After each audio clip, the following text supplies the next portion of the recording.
Hello, welcome in. It's Thursday. Hope everyone's having a good one. Welcome back to the stream. My name is Pixelriffs. I got a cup of tea and we're ready to play some Minecraft. We're a little early today.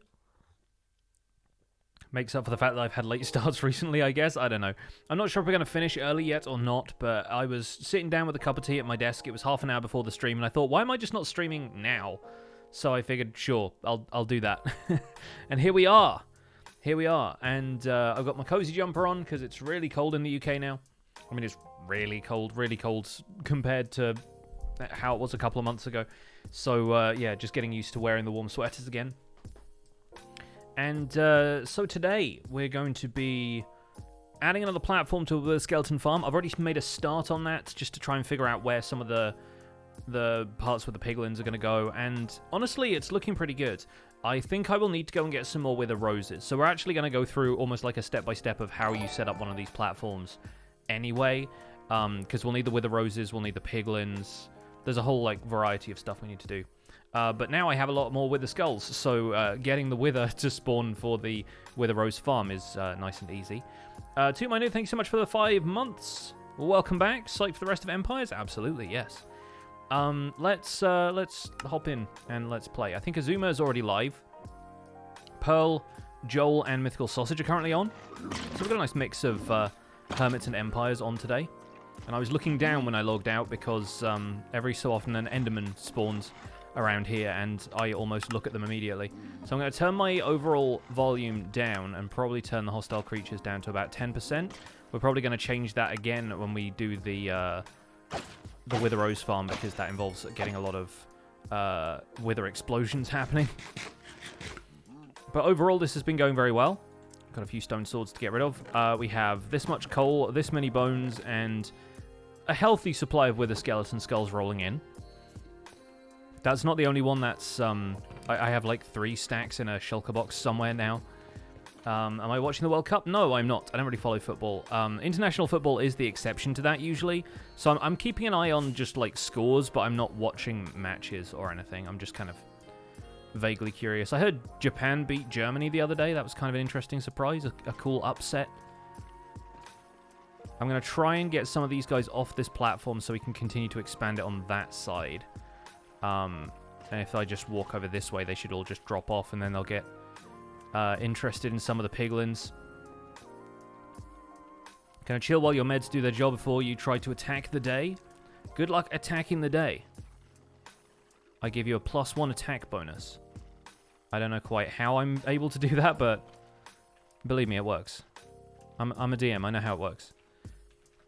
Alright, we'll hop down here, we'll add a couple of blocks onto this, and hopefully...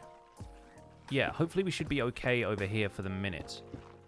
We're within a 24-block range of the end over there. I think it gets a little bit dicey when we go diagonally, but we can start to box this out. I think the most important thing really is that we don't leave any open spaces for other Nether Fortress mobs to spawn.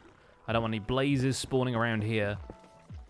The most important thing, though, is that we've covered up the piglins, so that wither skeletons can't just jump down on the piglins' heads and kill them. Because that is the least desirable outcome here.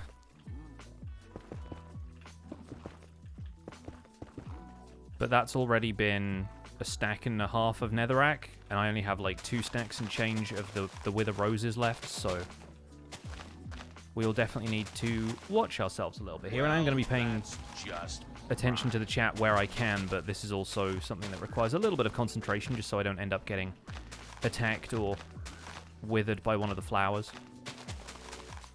Liz, thanks so much for the 14 months. Happy Thursday to you.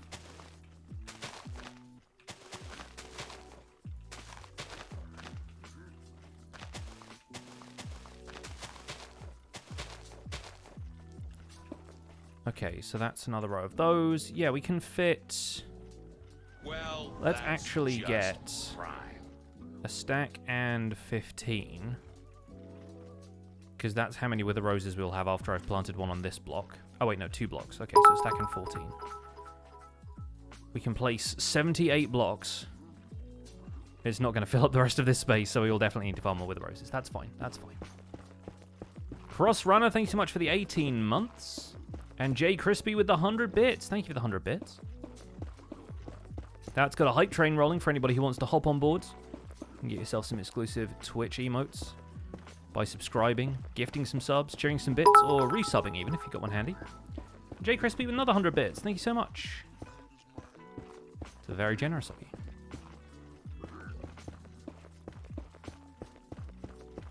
Okay, I think we'll leave it there just so that we don't overcomplicate the design of this platform. Those spaces like that always make me really nervous because it doesn't look like there's a wither rose there, but trust me, there is.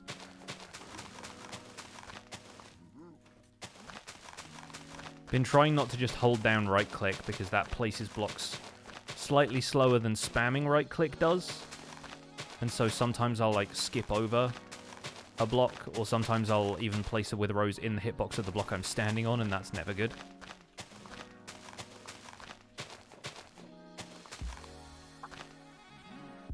Okay, so that should all be fine. We have 3 blocks and 3 roses left, so I know I've placed all of them and placed all of the flowers correctly. So we need 1 piglin there, we need 1 piglin there, we need to set up the trapdoors and walls around those. But as far as like the spacing goes, if you stand directly in the center of this, it's not that far away from that point or that point. So I think that with the skeletons shouldn't have any problem pathfinding there. And the important part was that it was offset from the lower platforms, the ones down here, so that we didn't end up with a situation where a wither skeleton could maybe drop down next to the piglin and hit it on the way down.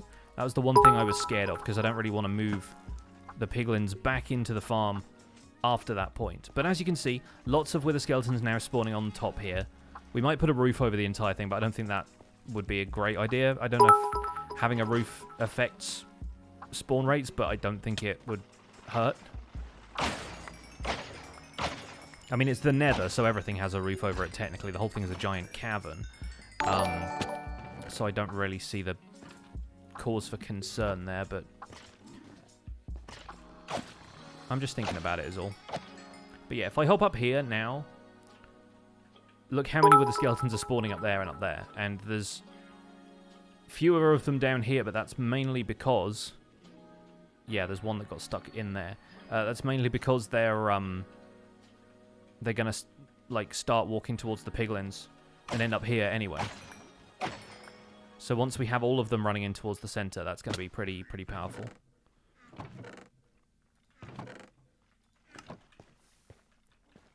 MythBT, thank you so much for the 12 months. Everyone spam the word nerd in the chats.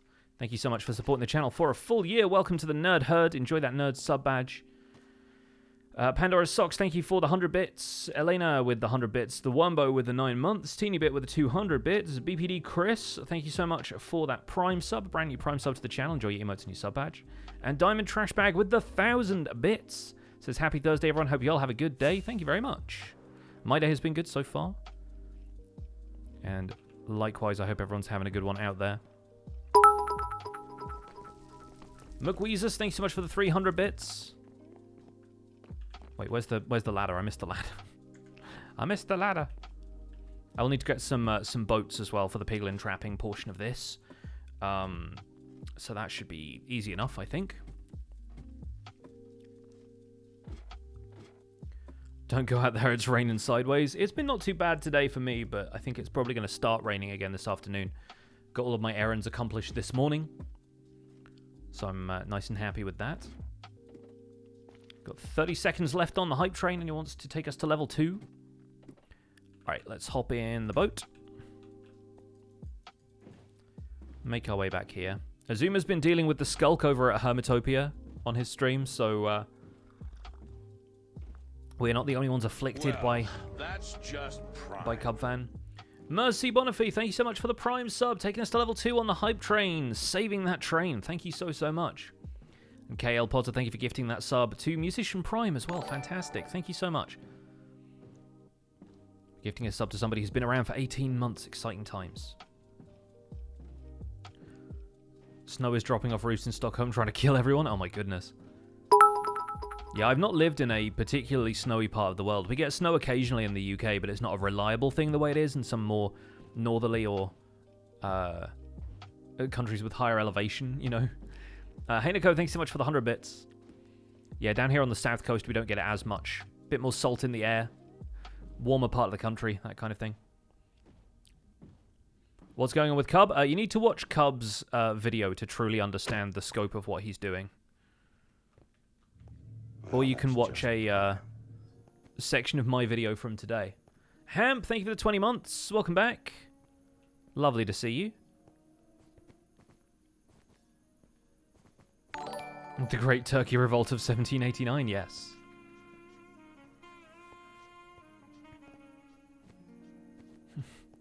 His most recent video? I think so. I'm not sure if he's put anything out since then, but... Shovel's video about Cub is also out. Good one, good one. Yes, good to know. Oh my goodness, Revolutionary Pirate. Thank you so much for the 10 gifted subs. Incredible generosity. Thank you very, very much. And yes, Nebraska, thank you for the 20. Sorry, I read the message but didn't read your name out. Let's see. We need some soul sand. We need a few blocks of soul sand. I think I left all of the supplies for the farm over there. That's not soul sand. This is soul sand. But just in case... I need 4 blocks of soul sand, really. Just in case, I'll go and grab some carved pumpkins if they're around here somewhere. I'll dig them up out of various shulker boxes. Yes, once again, Revolutionary Pirate, thank you so much for gifting those 10 subs to the community. If folks in the chat got gifted a sub, make sure you thank these very generous sub gifters. Let's see, we've got one of these, one of those. There's a couple here that have miscellaneous bits in here that I was using. But I may have left the pumpkins there. I'll also check the hole in the wall quickly and my drop-off chest.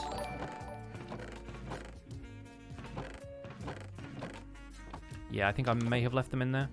Or in... hang on. No, not there. Okay, good.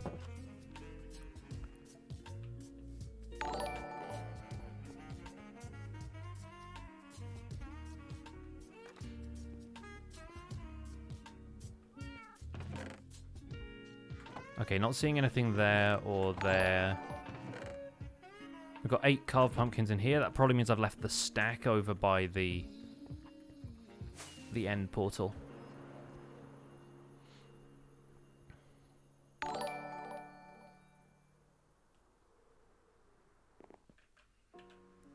Do I have a plan on becoming a hermit? No, I do not. Not sure how the application process works. Well, right now you go over to a machine and you hit a button that says join and it shrinks you. And then you have to build bits of Hermitopia. But from a more real-world perspective, yeah, joining Hermitcraft was something that I might have aspired to a while ago, but now I'm much more comfortable kind of in my own spaces on YouTube doing my own thing. And Empires has been a really fun thing. I think the most important thing Empires has done is prove to some YouTube viewers that it's possible to have an SMP that runs differently to Hermitcraft and is still like capable of cool stuff, you know? Now this is a concern. I'm not sure if what we're doing here is going to reach the skulk over there. Oh, don't have many pumpkins. Did I leave them in the dispenser? Oh, thank goodness I did. Okay, good. So we'll put the extra ones in there as well. We'll grab some snow blocks. I'll put all of these shulkers back in an ender chest.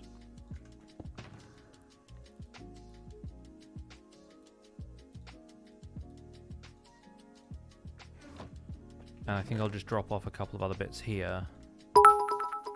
We won't need those for the minute. I'll take the netherrack back somewhere anyway. Put it in here for the moment.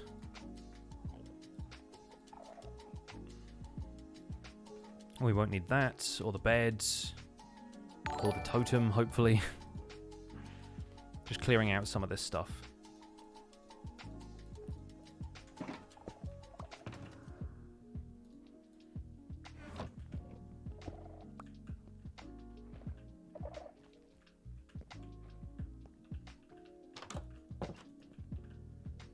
This is still in the right place.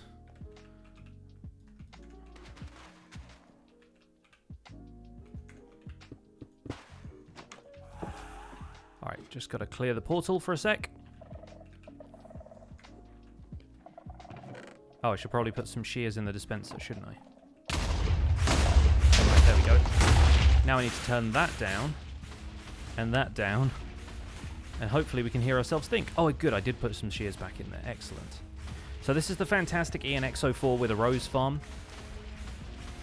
I need to get the shield out of my offhand.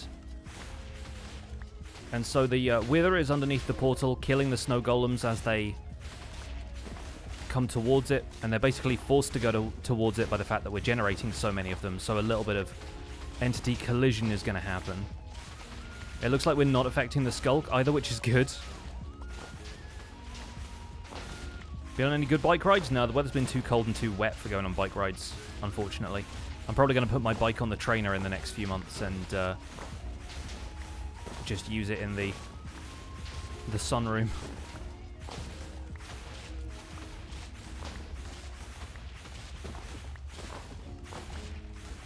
But yeah, this is a very, very smart design, and you get the carved pumpkins back because the second dispenser underneath that shears the pumpkins off the snow golems, hence the goofy faces that you then see them with. And killing that many snow golems also heals up the Wither as it goes.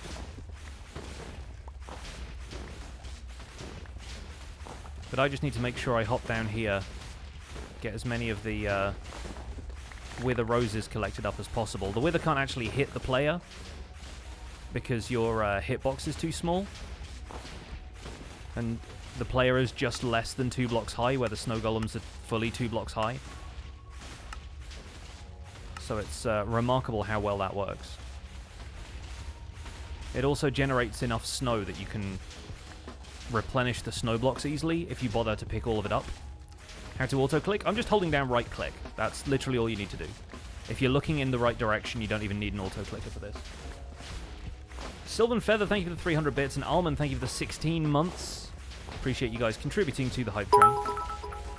Can't be in the UK if you have a sunroom. Well, it's a conservatory, but conservatory sounds very posh to a lot of people. Trisha, thank you so much for the 500 bits.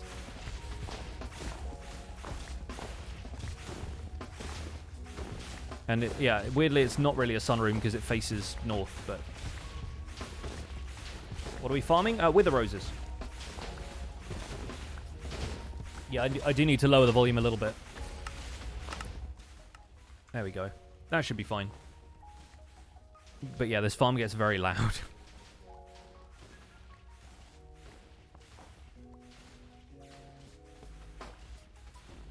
Assume you have instructions for building this in one of my recent videos. In today's Empires video, I left a link to the ENX04 tutorial for this farm because it's one of his designs.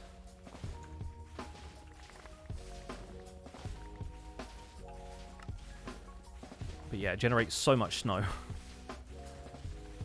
This could almost be a snow farm as well if we actually needed a snow farm that wasn't just shoveling snow up from under a snow golem stationary on the ground. But yeah, as soon as the Wither starts to lose a little bit of health because there's nothing else around for it to kill, that's when you need to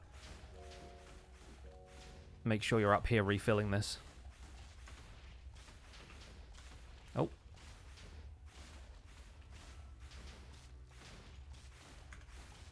There we go.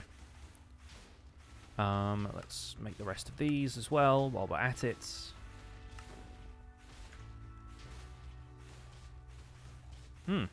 Okay.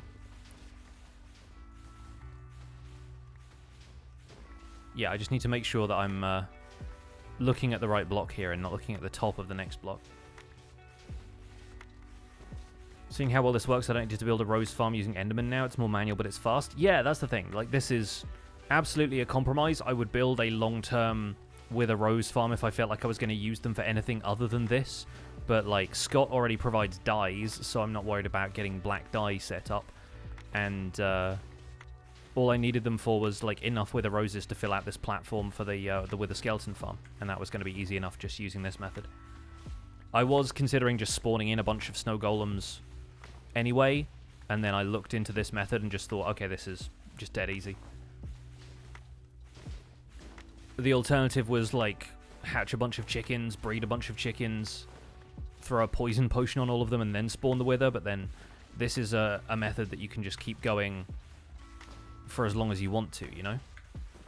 Like, the only limit is 5 minutes despawn timer on the wither roses, and then you have to go back into the farm and collect them all. There's a little bit of crafting involved so that you can get more snow blocks back, but at the end of the day, that's really it.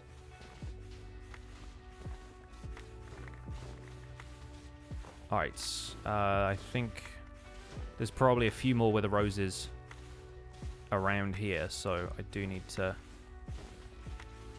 gather up some of the snow so that I can craft it for space in my inventory, and then make sure I'm picking up more of the wither roses as they fall. Okay, yeah. So we got another 3 stacks. I think we'll aim for like 5 or 6 stacks just to be on the safe side. We might go for slightly more, actually, because this doesn't take long. Put all of those back in there. Typical Anchia, I'm doing very well, thank you. Why do I want to expand the wither farm? Because it's capable of working faster. I like the idea of having multiple platforms in there and generating a lot more wither skeletons. Why doesn't the wither hurt you? Because the only way it's able to attack is by firing those blue or black skulls, the projectiles. It doesn't explode in a radius around itself after its initial summoning. And those occur at a 2-block height, which can hit 2-block high mobs, but the player's hitbox is actually slightly less than 2 blocks high.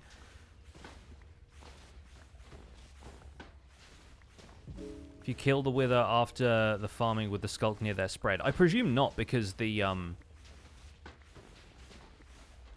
snow golems aren't spreading it and they're dying. Although technically I guess they don't drop XP, do they? So that's an interesting thought. It might, then.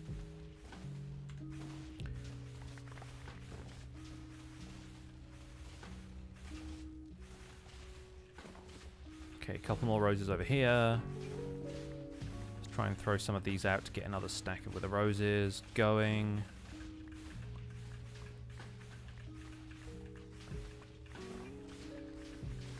So much snow. There it is. Okay, great. And then we can turn the rest of these into snow blocks. As long as we have 2 stacks plus a bit extra, we are good. Wither's going to start suffocating in a second. Yeah. Mobs that burn in the sun don't drop XP either, do they? I mean, I think... Oh, okay, we got a bunch of snow blocks from that. That was weird. I believe they don't drop XP from burning in the sun, but since they are capable of dropping XP when killed, zombies and skeletons will still spread the skull.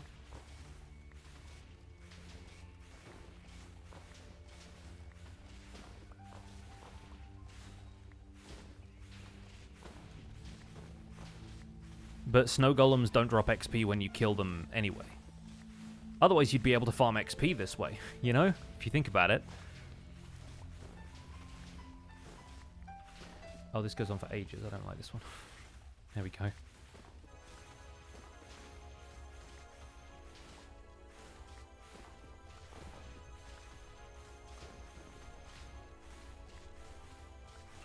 Should probably also spread these wither roses out to the amount that I want. Yeah, it's a very simple design, very effective.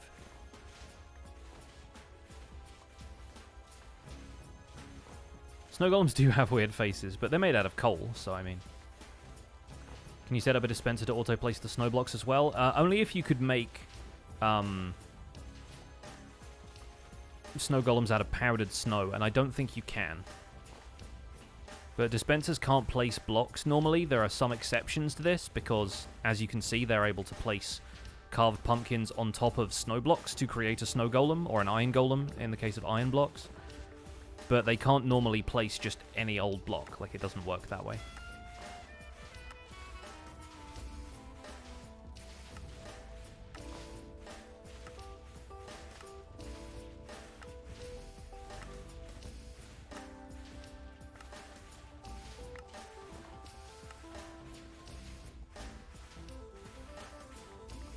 Alright, collect the rest of the roses. We can let the snowballs despawn. Why do I need the wither roses? Because I'm expanding the wither skeleton farm. I'm adding another platform to it. And I thought I brought enough wither roses for 2 platforms, but I'm slightly short. You love the texture pack, can I have it? The texture pack is just default vanilla graphics, so yes, you have it just by installing Minecraft. Congratulations. The custom textures for stuff on Empires, we're not distributing. Hey, there's Azuma! Coming in with a raid. Thank you so much for the raid, buddy. Hello, hello. Welcome in, everyone. Good to see you. Hello, X-Raiders. Welcome to the behind-the-scenes on how that wither skeleton farm is coming together. I'm currently using ENX04's Wither Rose farm just to generate a few more here in the end. Using snow golems. Really, really smart design. Linked in my most recent episode of Empires.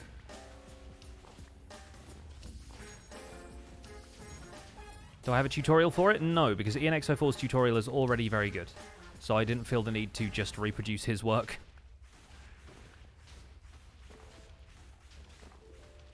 If I end up making it with a rose farm in future, I'll probably make a different design for like a tutorial video. But again, there are some very good tutorial makers out there. And this is really just for a temporary with a rose farm setup as opposed to a permanent one. Would it still work in the overworld? Probably not, no, because you need to spawn the wither in bedrock for this. The end is really the best place to do it because you have a reliable place to trap the wither without it escaping.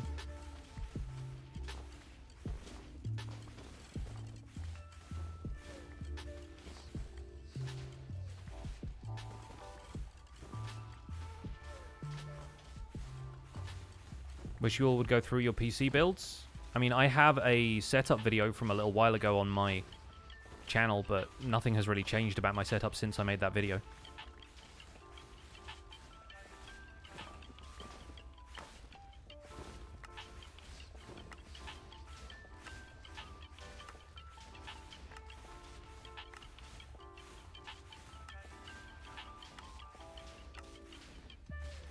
In danger of making so much black dye and so many carved pumpkins by accident here.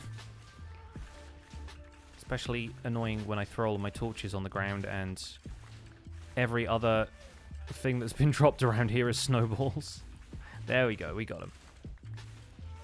Alright, that's our Wither Rose collection done.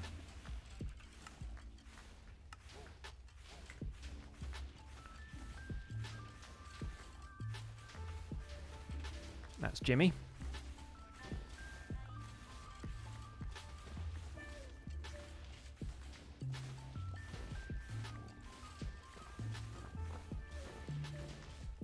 Started watching the recaps after Impulse and Green ambushed me. It's a lot of fun. A lot of fun doing the recaps. Even when stuff like that happens.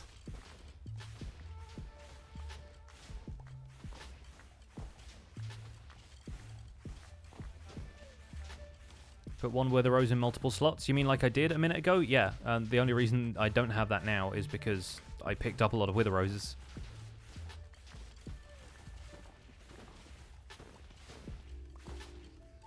And Tango's entity cramming machine killed 300 withers an hour? Probably. That seems likely.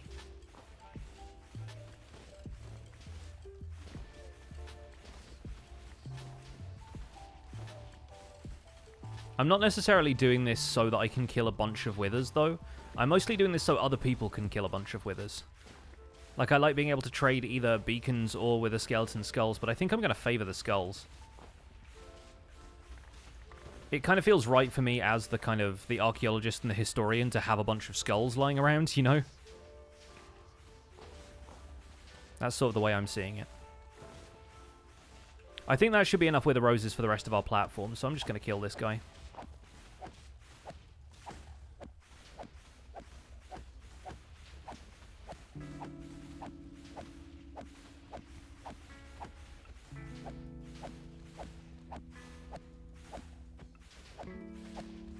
What Wither farm design am I doing? There's going to be 2 platforms of netherrack in a nether fortress.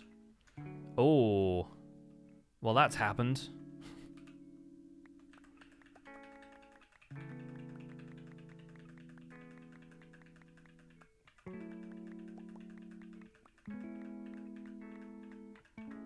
Somewhere around here there's a nether star.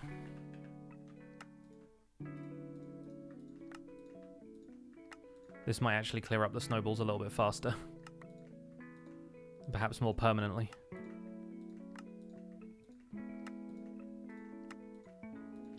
Really looking forward to snowballs stacking to 64 at some point in future.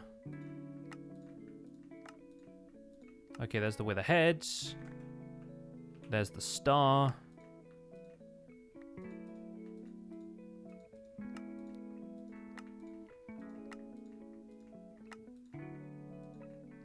Alright, we got the star at least. So, yeah, that's a thing now. Good thing I won't need to use this farm much after today, because we've spread things.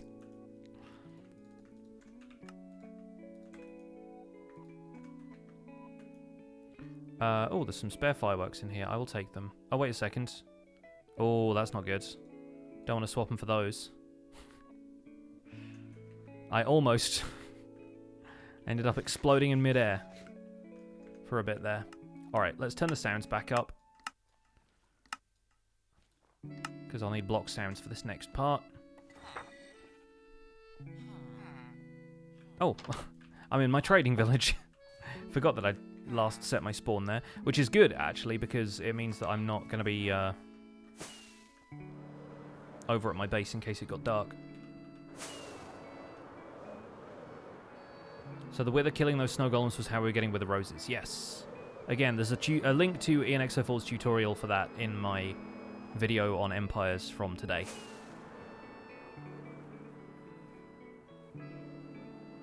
Make crafting a renewable light villager trades by pressing space. I would love that as a hotkey. That would be so useful.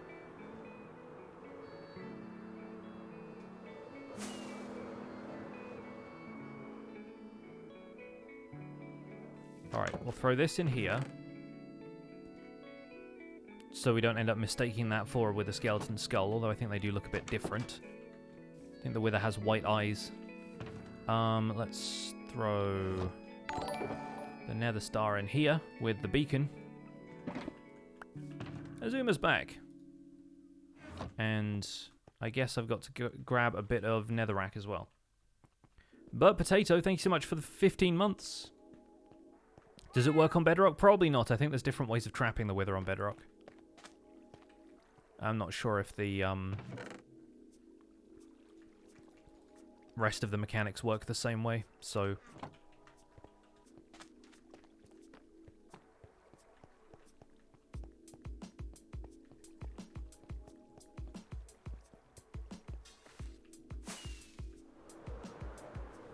Is there any good use for wither roses? Yes. With the skeleton farms, they're also useful for black dye, especially on servers where squid were difficult to farm before. But that's less the case now because players have individual mob caps, so you can basically always run a squid farm, which you sort of couldn't before. The end portal trap method was removed on Bedrock. Makes sense.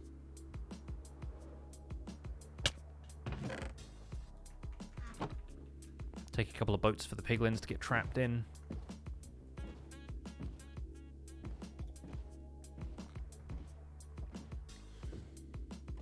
They're also good for making killing chambers in most farms. Yeah, I mean, most things are affected by wither. So as long as you're not trying to spawn stuff in a full field of roses, people use them for creeper farms for a while. Why is the Bedrock wither so OP? They decided to make it a more challenging fight. It was more OP for a while because armor enchantments and armor protection wasn't calculated correctly on Bedrock, so the wither basically got through armor much more quickly. Like, was able to do much more damage through armor. But the other thing is that health regeneration on Bedrock Edition can't surpass the wither ability, which it can on Java. So if you keep eating on Java, your health regenerates faster than you can be withered, which is not the case on Bedrock. Does Bedrock have entity cramming? I believe so.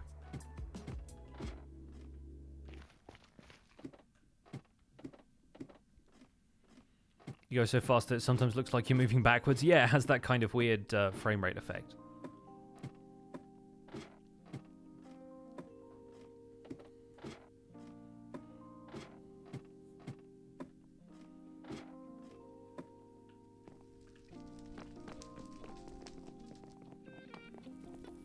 Alright, so we now have the materials that we want to build the rest of this platform. I'm going to probably put these carved pumpkins back in the ender chest because I meant to drop them off somewhere, but I just have them on me. Let's silk touch this. The underside texture of an ender chest is always so cool looking to me. You don't see it very often, but when you do, oh, chef's kiss. Wither on Bedrock walked me and 8 other people down. We were all in full enchanted diamond. It took 4 sieges before it died. Wow. Yeah, I've only fought the Wither on Bedrock once, and I did not have a great time, so I'm not surprised that it's still very much a challenge for folks on Bedrock. Oh, got a skull from that one. No worries, we'll let it fall. It's so weird getting to the point where you're letting Wither skeleton skulls despawn, considering how valuable they are to you in early game, but at this point I've got so many of them.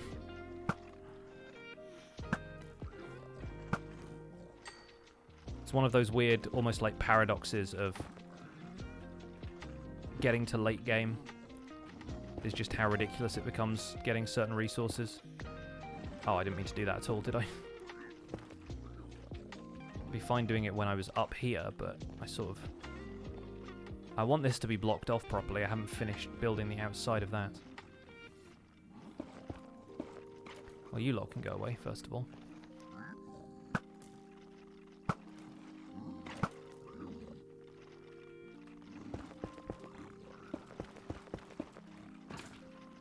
I'm going to try and get a lot of the Wither skeletons down onto the 2nd level and maybe down into the kill area of the farm. And that will give us a little bit more time to think, because they'll already be taking up the cap in this area. So if this lot want to concentrate on the piglin, that'd be favourite.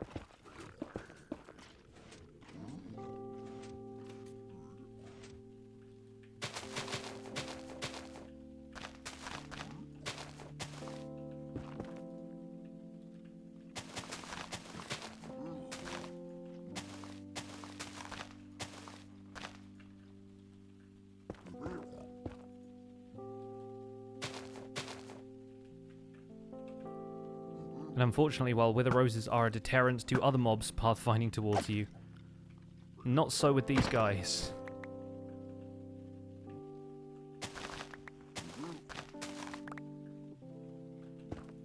Yeah, I need to come in from the other side to really take care of that. For a second I thought I was getting attacked by one, turns out I just backed into one of the flowers. If you can't tell, making this farm has made me quite paranoid.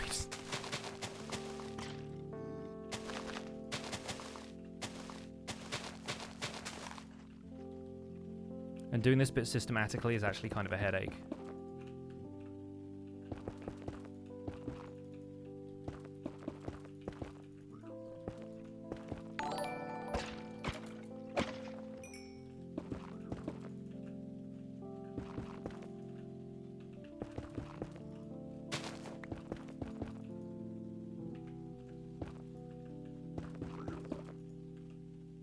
Okay, we should be good to fill this up.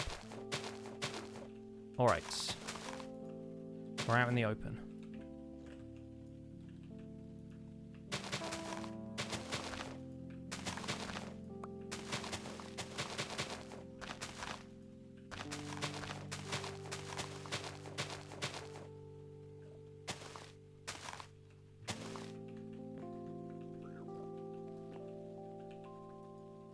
Yeah, I think all of those are all filled up now. Let's quickly hop up here. Oh, careful. Yeah, that's what you don't want to happen, is take a bunch of Elytra kinetic damage and then run into some Wither Roses or skeletons. Yes, the roses do stop everything except Wither skeletons from spawning, because nothing else wants to spawn in there, but for the skeletons themselves, it's fine. And then the buttons stop everything from spawning everywhere else, which means that the only thing that can spawn in this area is just Wither skellies.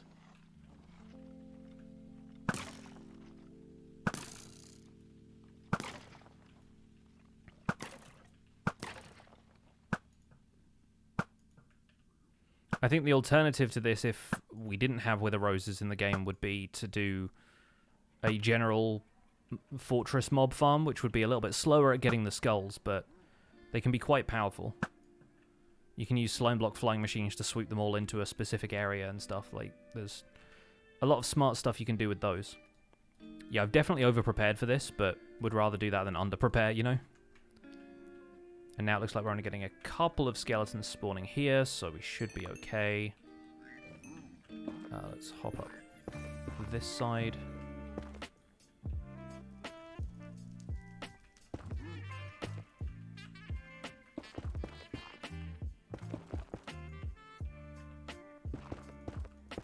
Alright, that guy over there might be a problem, but we'll YOLO it.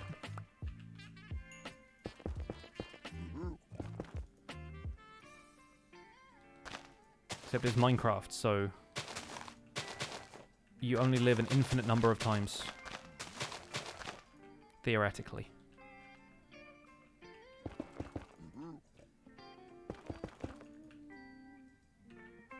Well, that's just prime.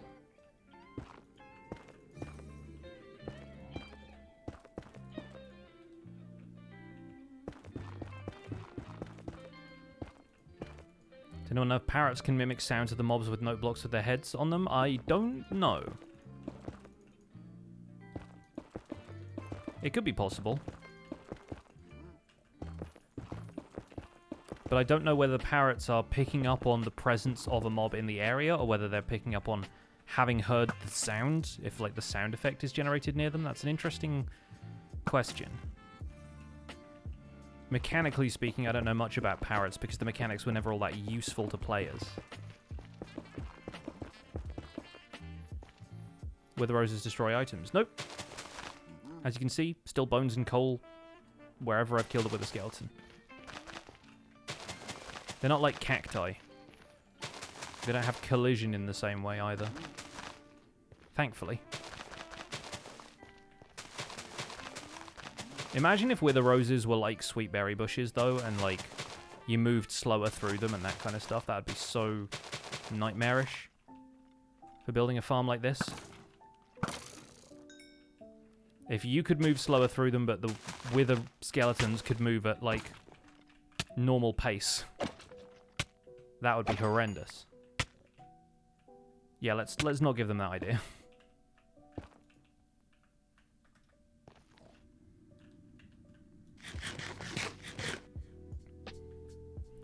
Trying to set up the wither rose farm on your server, but the wither keeps escaping. You may not be trapping it under the bedrock correctly. You've got to make sure that the tail of the T-shape of the wither that you build is directly under the +0, coordinate under the bedrock portal. That's one of the trickier parts of setting that up. Look at the skull. We keep getting skulls. It's so funny. Like, after struggling for so long to get skulls, we get skulls now. The skulls are got too easily, if anything. Alright, so I need to find some more mangrove slabs to fill up this side. And then we need to move a piglin in there and there. And the ones from the middle should hopefully be able to track to those. They pathfind around easily enough that it should be nice and easy for them to get in there.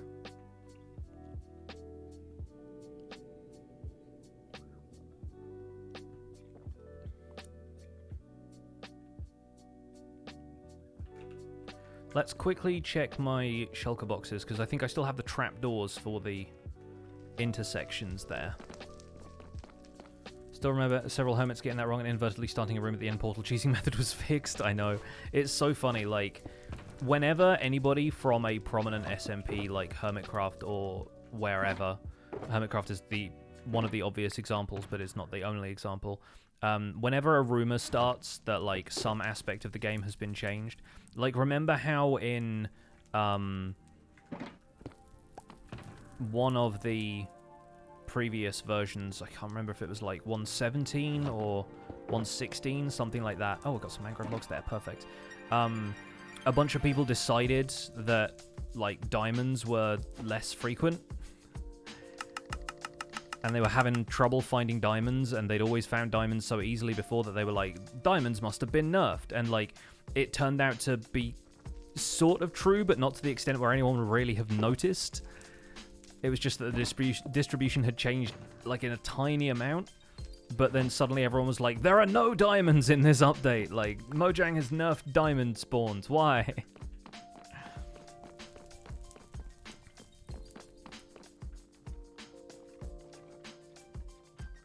What Wither Skelly Farms proves is the skulls aren't that hard to get. It's the finding the skeletons that makes it hard. True, but it's also, like, still a fairly low chance for the mob drop compared to many other drops.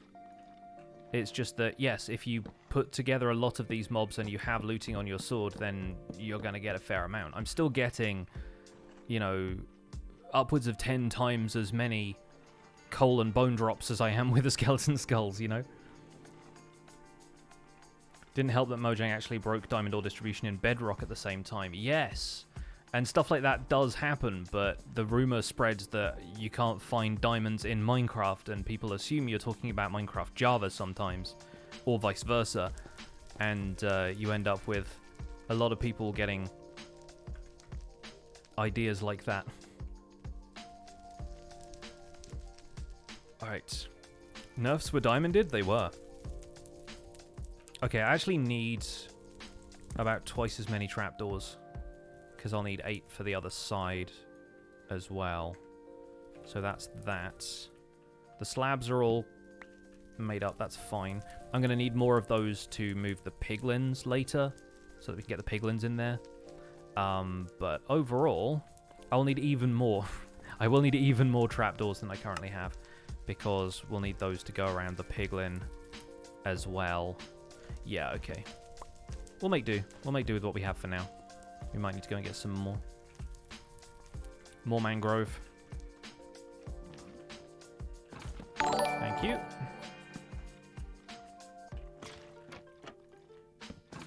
So this is to encourage the wither skeletons to drop down. Actually, that one's in the wrong place. That needs to be...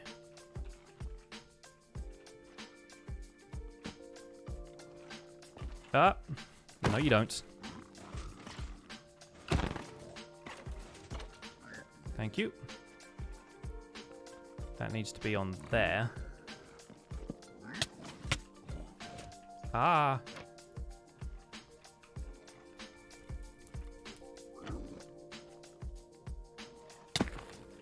Nope, nope, nope, nope. Just noping my way out of the farm real quick. This is Empire's SMP, yeah. Survival Guide will probably be back in the new year. But for now, I'm concentrating all my efforts on Empires while the Empire's Hermitcraft collab is happening.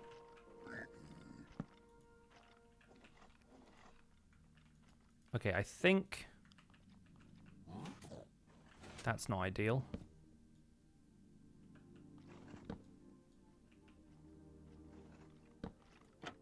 I think they would still walk across that, but I kind of just want this to be all correct, you know?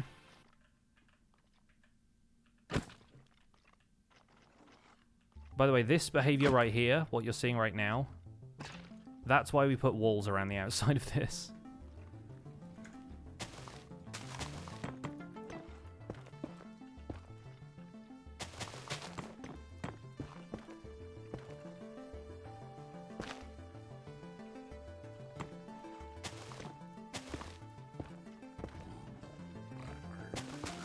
Because then the wither skeletons really have no choice but to walk down there, trying to get to this point. And the walls also allow them to walk in 2 at a time. Anyone else really love the sound of placing nether brick? I think they've done a great job of updating some of the sound effects to include stuff like that now. Last time you built one of these, all my piglins died. Yeah, it's kind of tough keeping those boys alive sometimes. Go on, in you go. Thank you. Now go see that piglin.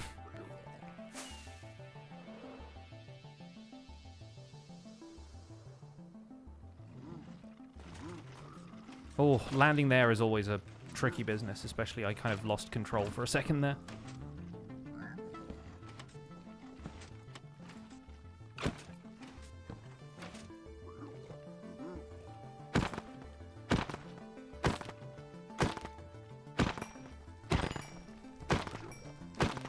Okay, now I can safely get out of here. There we go.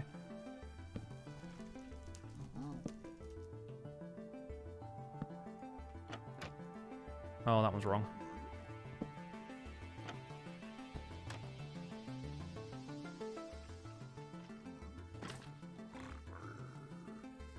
And I think if we do this...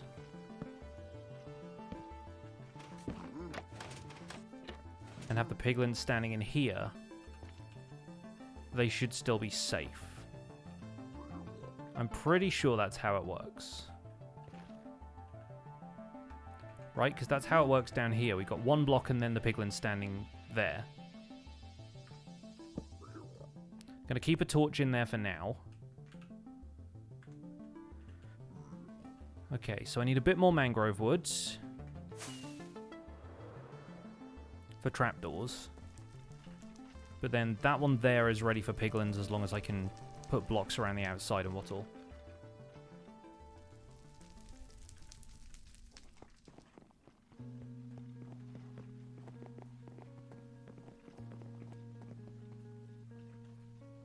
Yeah, we need one trapdoor there, which is the one I've got in my hands.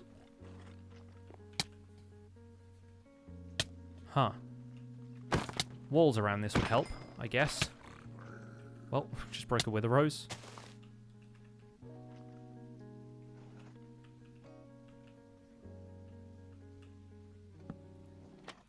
There we go.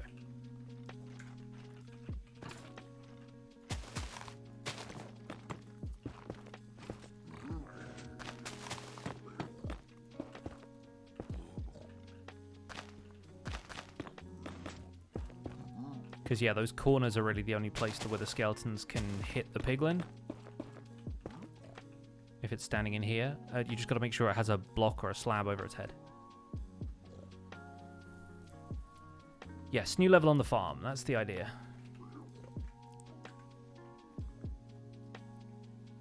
And then once we're ready to move the piglin in here, we break that torch, obviously. We need more trapdoors around this one.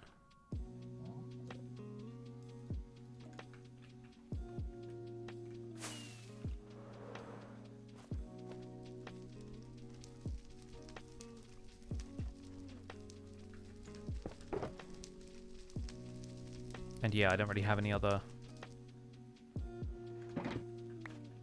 I could make it out of a different wood type, but this whole thing has been made out of mangrove so far. So I feel kind of silly not doing it at this point.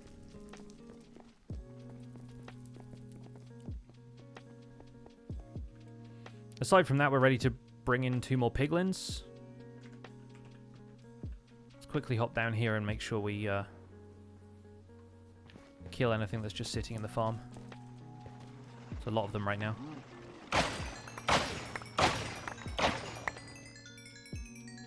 That should be all of them. Nice and easy to repair my tools. Got 4 with the skeleton skulls. Throw those in there.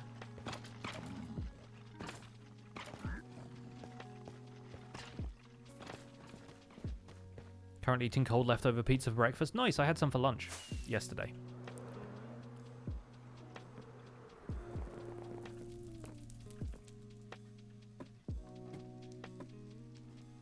Hey, Proceratops. I wish I'd use some type of netherwood instead. I don't like warped wood enough. Like, I like it in certain contexts, but I don't like the trapdoors and stuff for it. I just like mangrove.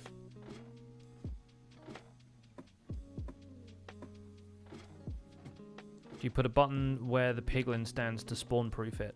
No. But I don't think anything else should be able to spawn in that space with the piglin. With the skeletons, certainly can't, and they're the only things which are technically a threat to the piglin. Because they've got a block above their head at 2 blocks up to make sure they don't jump up and down or jump out of the trapdoors. And the presence of the piglin should spawn-proof it. It's not the same as like when you have a box with a villager and you've got to make sure there's enough light around the zombies don't spawn in there with the villager. But I feel like even then it only happens if you've got more than the 1 block space, right?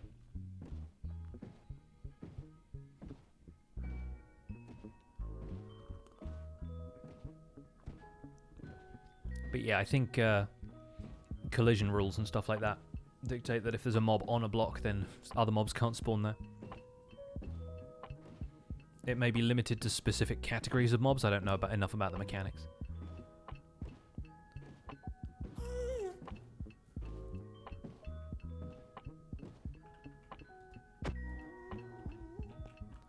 Okay. Sliding through the chest there. Mobs can't spawn inside other mobs for quite some versions now. Zombie Siege spawns might still be different. Yeah, that's always an outlier, Zombie Sieges, aren't they? You can have those where zombies spawn, like, inside of blocks. If you don't spawn-proof stuff properly. How do you get the free cam mod? You can download that from wherever you download mods, really. CurseForge, probably. I'm pretty sure it's just called free cam.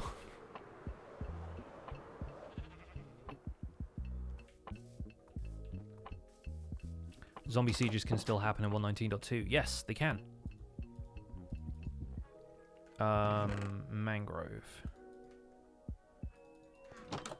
Should still have some down here in the land of storage. We did farm a lot of this for the build. Yeah, and free cam is a feature of a couple of other mods like Tweakaroo. Let's see.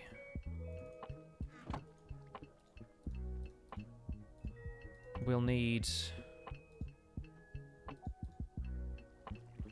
at least 4 more trapdoors. But I'll bring a bunch of the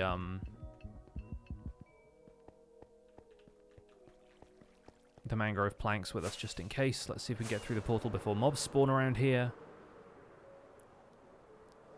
What's a zombie siege? If you have a village with a high enough population, there is a chance that at midnight, so like when the moon reaches its peak in the overworld during a night, a bunch of zombies can spawn around the perimeter of the village. And they spawn in large numbers. It's basically like a whole heap of zombies turn up outside of a village. And it just increases the chance that a group of villagers is going to be zombified.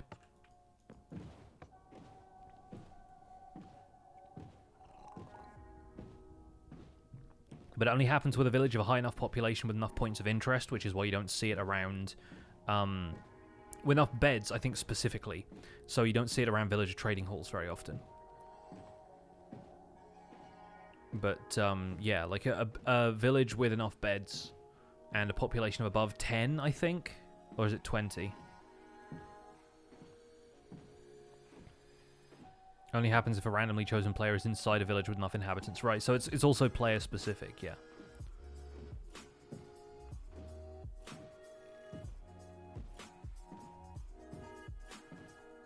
Had it happen even on easy mode, yeah.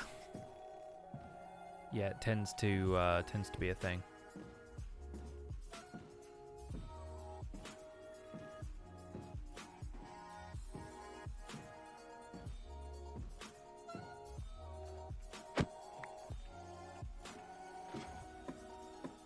It'd be a really interesting thing to see if you could use that for anything, you know?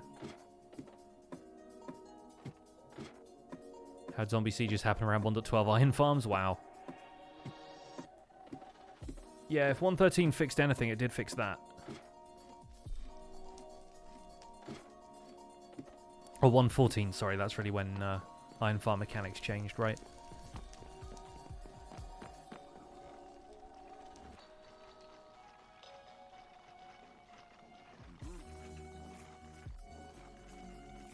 Okay, we should just be able to glide in here.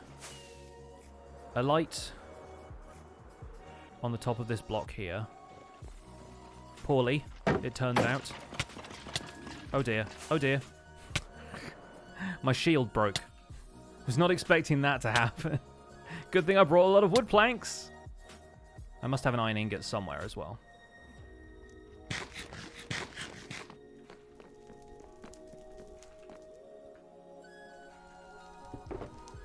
Yeah, I got a couple in here. Perfect. It's like I planned it. I just needed to get rid of that shield. Oh. Yeah, that would not have been the best, would it? Still. We live and we learn. So as I was saying, we should be able to alight on these blocks over here. I can hear the rain starting outside. I've done it again. Help! Got out with the same amount of health and everything. You know what? I should just bridge over to it, shouldn't I? Third time's the charm, right?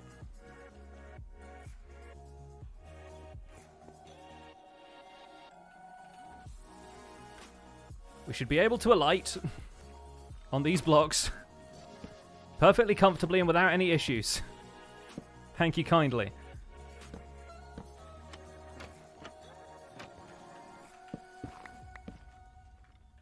We did it. First try.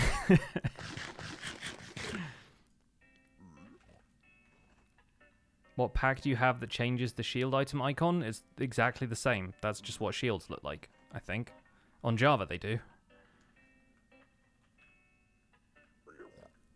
The shield is lower because I have lower shield by vanilla tweaks, but that's not anything to do with the icon as far as I'm aware.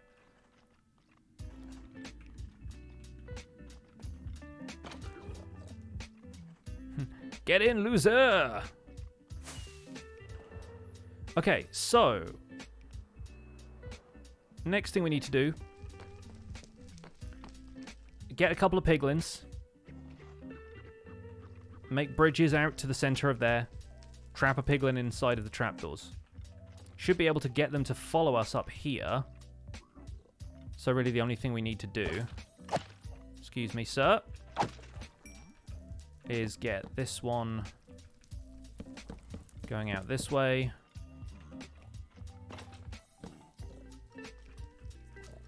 And then block this off. Like that. They should be able to hop up onto there, right? So...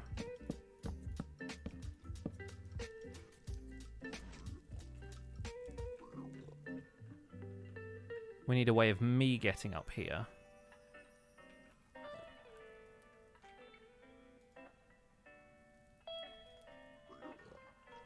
Which is the tricky part. Other than me having like a jump boost potion, which I don't have on me right now. Maybe I'll do something like this. And then just break that real quick or something. Just grab an axe, break that. Walk over here. Piglin should jump in. Pop a block behind them. In theory. Hopefully. Alternatively, we do this. So they walk up and over. That light should be enough.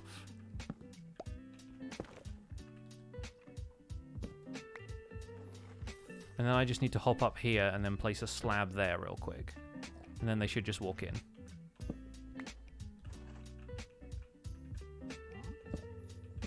Gonna put torches on there just in case.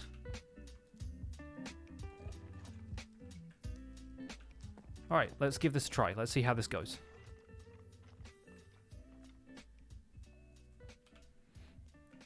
I also need to make sure I've got the name tags. X gave me a ton of name tags, which is very helpful. A lot of librarian trading going on over at Hermitopia. A piglin brute or a normal, just a normal one. It needs to have a sword, not a crossbow, so it doesn't shoot the wither skeletons, but aside from that, you just need a regular piglin.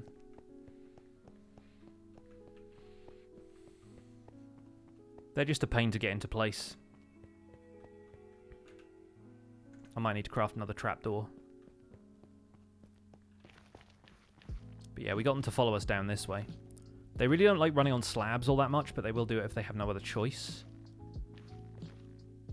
So I might quickly make a trapdoor or two here. We don't need to worry about the name tag until it's in the pen.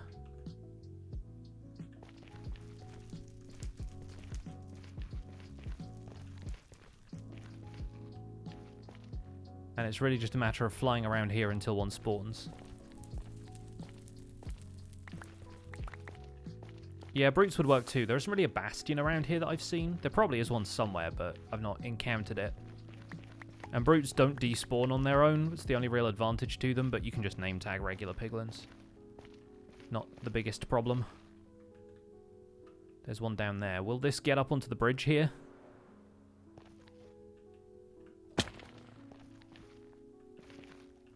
Hey, bud.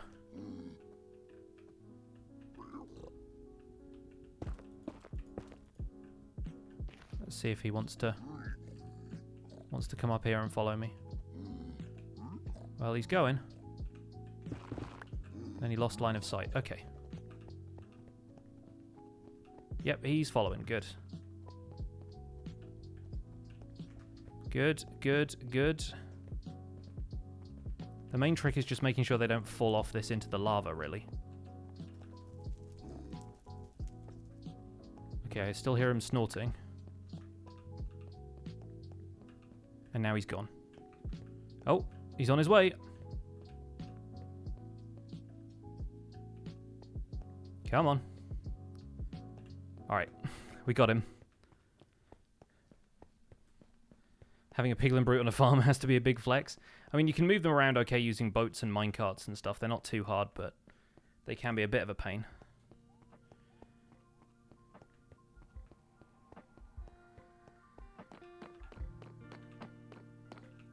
Okay, he's still coming. Good.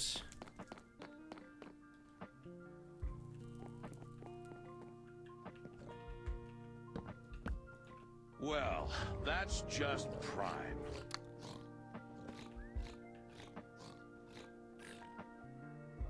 Good thing I name tagged him. Okay, so next step to this. Place a trapdoor in here.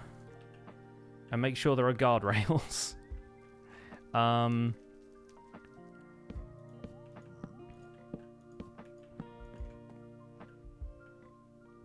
So the guy doesn't try and, like, jump into the farm. Because, he'll be able to avoid that. And I'll just jump across here. Hop in there. That should work better. It's just like the last couple of times I did this, I ran into problems with stuff spawning on these because they were full block height. They were like bottom half slabs. And I was quite lucky there that there weren't any wither skeletons already in the farm, but the piglins can sometimes get distracted by those instead, you know? Kira Plays FF, thanks so much for the 2 months. Valvandy, thank you for the 9. Wobbly Prime, thank you for the 20.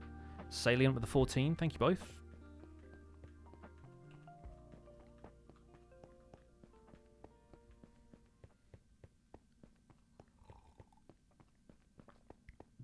That was just Prime, indeed, indeed.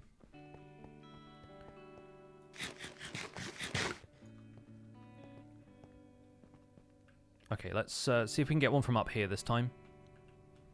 Slightly less awkward getting them to follow you across the slabs if they start up here. The main problem is there's so many zombie piglins up here that they tend to get scared away from this step down that we've made. And I don't have the right sort of tools to one-shot a zombie piglin. Because this axe won't do it without smite. You've got a sword. Let's see if we can get you. You can see the paths we cut in the netherrack where we did this before. Alright, come this way. Come this way and don't get distracted by the zombie piglins, preferably.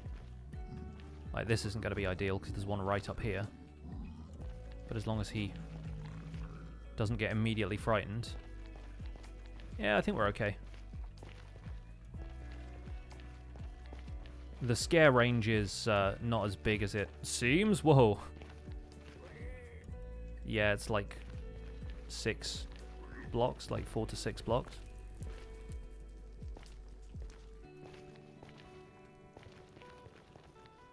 I might be able to one-shot one of these piglins with a bow, but I don't fancy my chances. Oh, there's a couple of them with swords right there. Oh, I've got a couple right here that are just getting chased away. Alright, if that guy's going to drop down.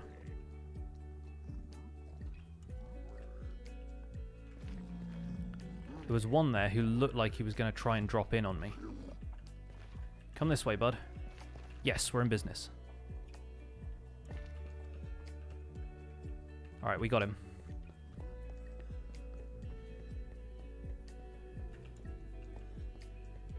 Keep coming, buddy. Keep it coming. Hello.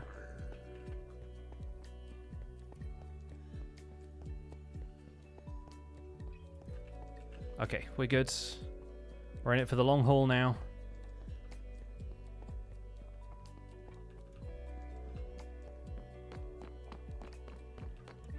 Oh, that's not going to be good, though. There's a bunch of wither skeletons right there.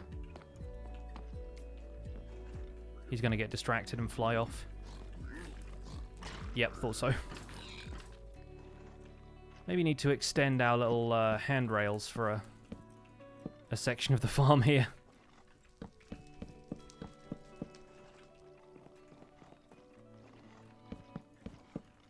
Prevent any of these shenanigans.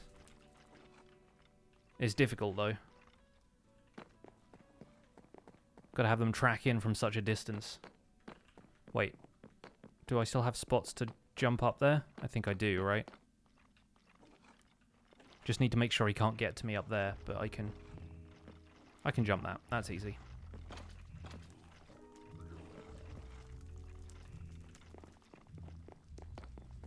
I thought villagers were frustrating. Yeah, I mean, piglins are fine to work with as long as you're wearing gold armor and there aren't wither skeletons around.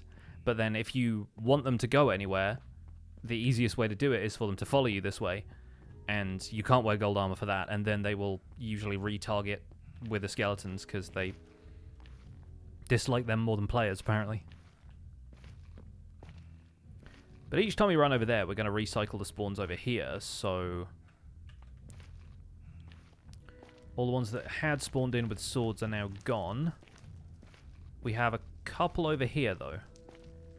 We can take out the crossbow guy and just get one of these. Try and dodge around the zombie piglins. Head straight for our goal posts that we made here. See if we can get a field goal with this piglin.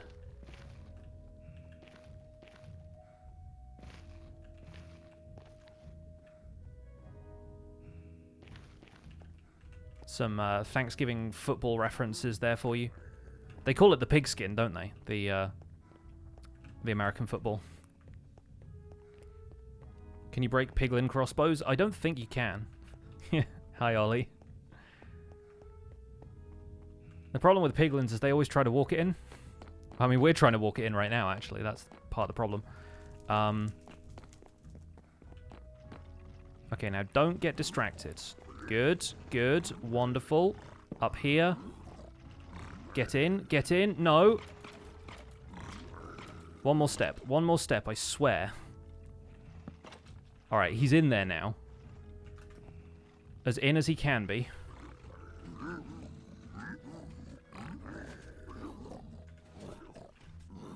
Go back that way. Thank you. I guess now the trapdoor right there is what he's standing on, so I can break that. Nailed it. Good. Good. Wonderful. Okay. Piglin number 1 successfully in. Thank goodness. I need to name tag him before he despawns. Oh, almost killed him. We're fine. We're fine, though. We're fine. Look at this lad. Look at this lad not despawning like a champ.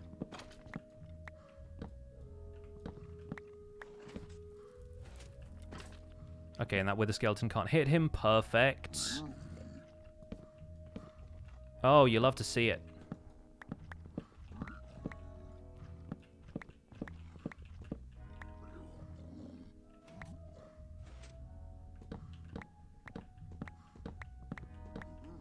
And now we just have to do that again over there. And then we're done with this farm. Finally.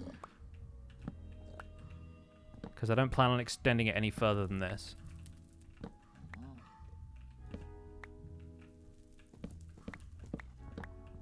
Yes, I already name tagged him.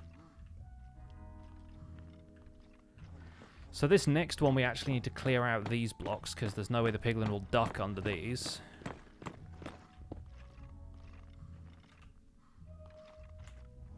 Didn't pick any of those up, didn't really need to.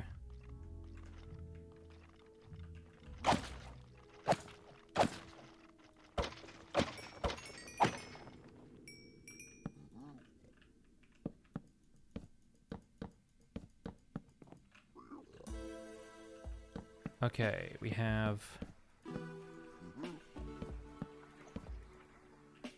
these all the way up here. One there. Two either side. Jump onto that one. Let's light those up just to be safe. None of this is to be safe, but whatever.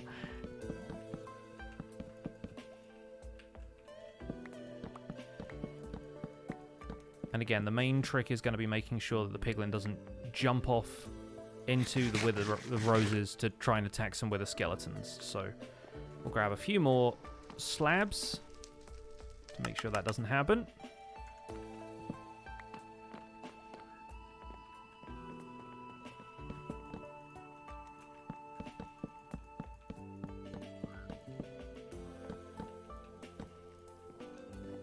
Yeah, that's going to hit its head there. There won't be a trap in the middle for this floor. No, the idea is to avoid... Let's just block that off like there, actually. That'll be fine. To avoid them falling down in exactly the same places, because there's a chance that if a wither skeleton was falling down through here, if the hole was the same size, then it could brush against this piglin and hit it on the way down, and then the piglin dies. So I've got these offset in this top floor. But basically anywhere they spawn in here, they should... Maybe with a touch of pathfinding, they should find their way to one of these two piglins. And then they drop down a floor, immediately target another one, either in the middle or on the other side. And it should be plain sailing from there. Fingers crossed. Okay, one more piglin into that space. And we should be fine.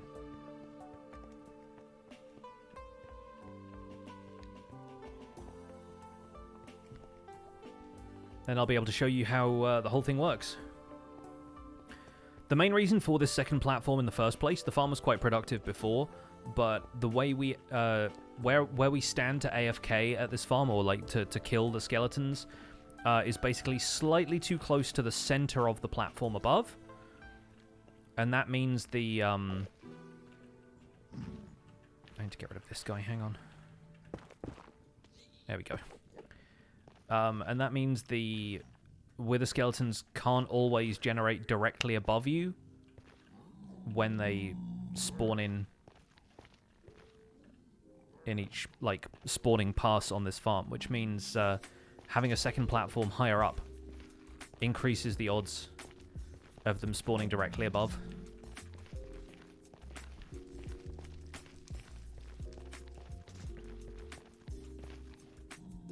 Alright, this guy looks like he's doing the right thing. Great. Plain sailing in big inverted commas, absolutely. That's how I always tend to do things. This should be easy! Famous last words.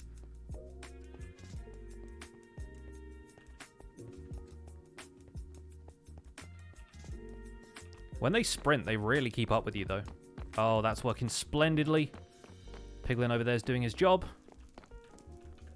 Yep, this guy's... Whoa, following? Okay, that's not great. Okay, we might not be completely sunk yet. Where did that guy go? Is he here? Did he wander off into the... Oh, he's up there now. Quick, drop down here.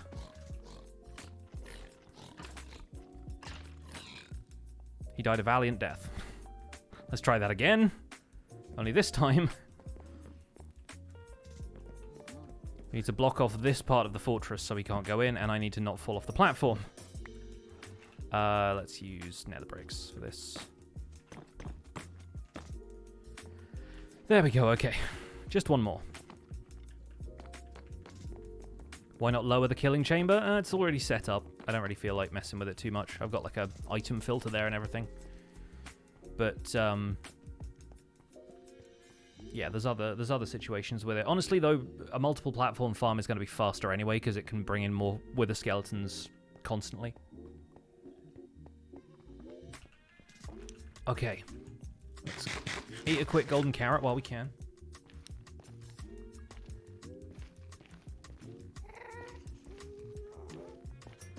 Alright, I've been live for an hour and a half doing this. I mean, not just herding piglins, though, thankfully.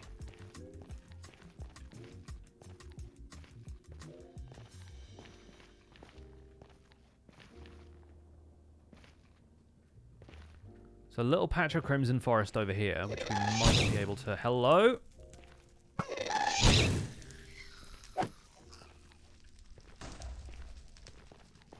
Oh yeah, plenty down here. Just got to get the attention of this lad. Hello. No, no, no, there was a straight path up to me.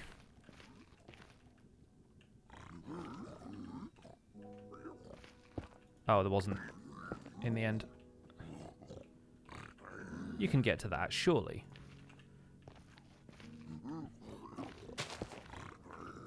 Where's that piglin ingenuity I've heard so much about? He's bringing a hoglin with him as well. That's going to be a pain. Okay, now he's on his own. He's got an... They just decided to hunt this hoglin. Oh, show us the dance. Show us the victory dance.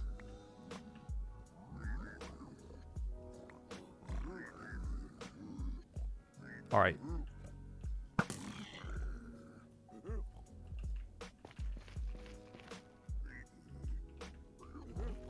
That's right, this way. Seriously, these guys. Just one, please.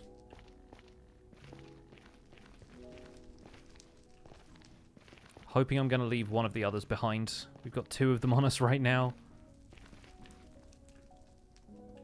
The zombie piglin counter. Nope. They're literally running away from him towards me. Okay, now there's just one. If there's just one, I can take that. We don't have the name tag. We don't have the slab. We can get the slab by middle clicking.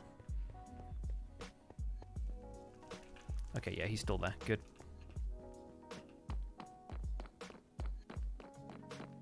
Well, that's just prime.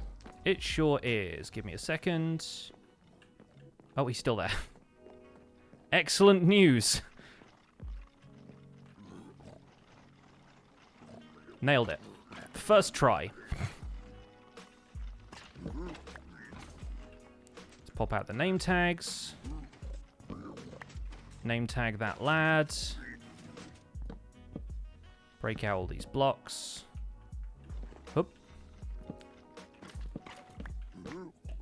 And we are basically done now.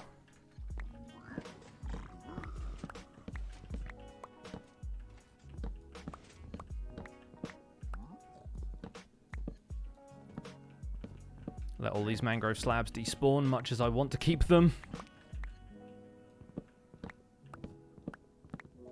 What am I naming them?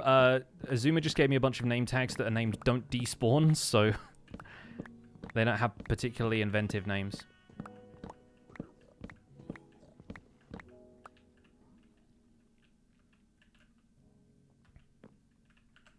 Okay, now let's hop down into the farm. Into the innards.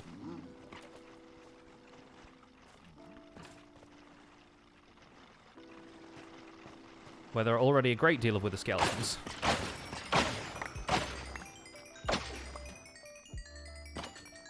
And if we go up top here, we should be able to see a bunch of them wander in from the sides.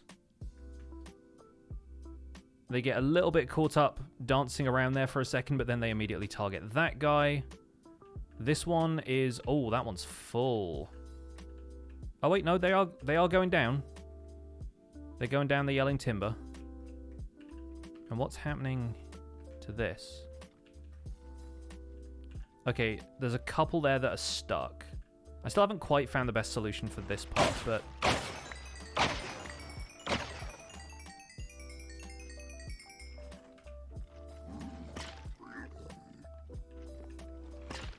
all we have to do is spend a little bit of time floating around looking at these.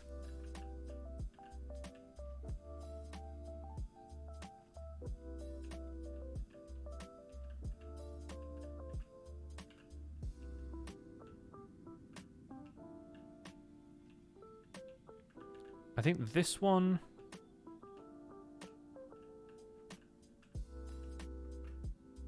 Yeah, that one still has a torch there, and so does that. So we probably need to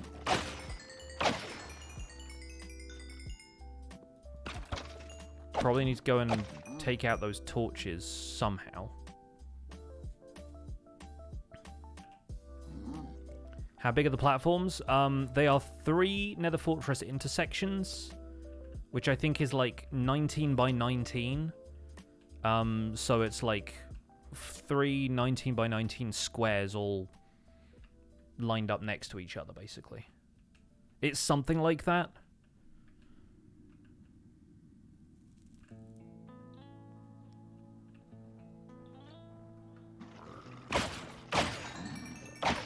And it's so funny that, like, once I kill all of these,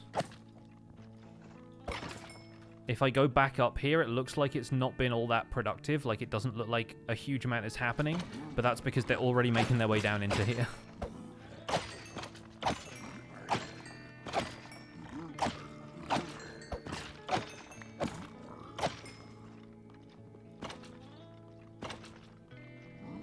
There may be a couple of places where they're actually jamming up. That one seems fine. Yeah, that's all okay. Does this work on Bedrock? I think the Wither Rose thing works on Bedrock, but there may be some other aspects of this which don't work exactly the same, and any kind of mob spawning reliant farms tend to run into issues on Bedrock because of the way the mob density limits work.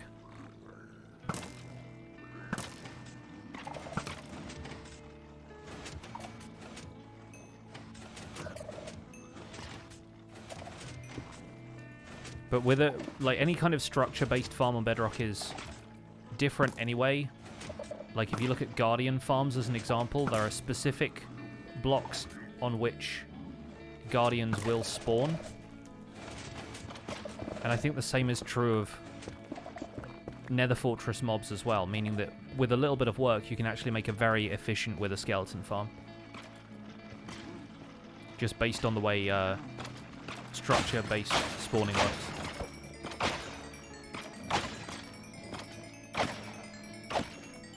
Will water buckets get rid of the torch? Unfortunately, you can't place water in the Nether, so... And a lava bucket will kill the piglin unless I splash them with fire resistance first. Which I could do.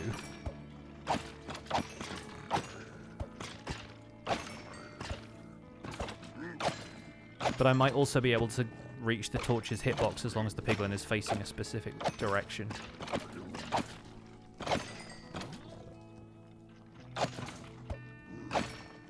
Yeah, I can already feel this is more productive than it was previously.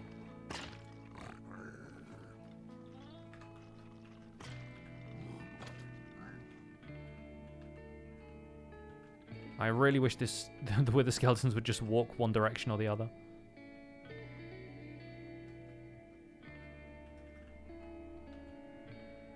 But yeah, they don't have as many opportunities to get stuck there as they seem to here.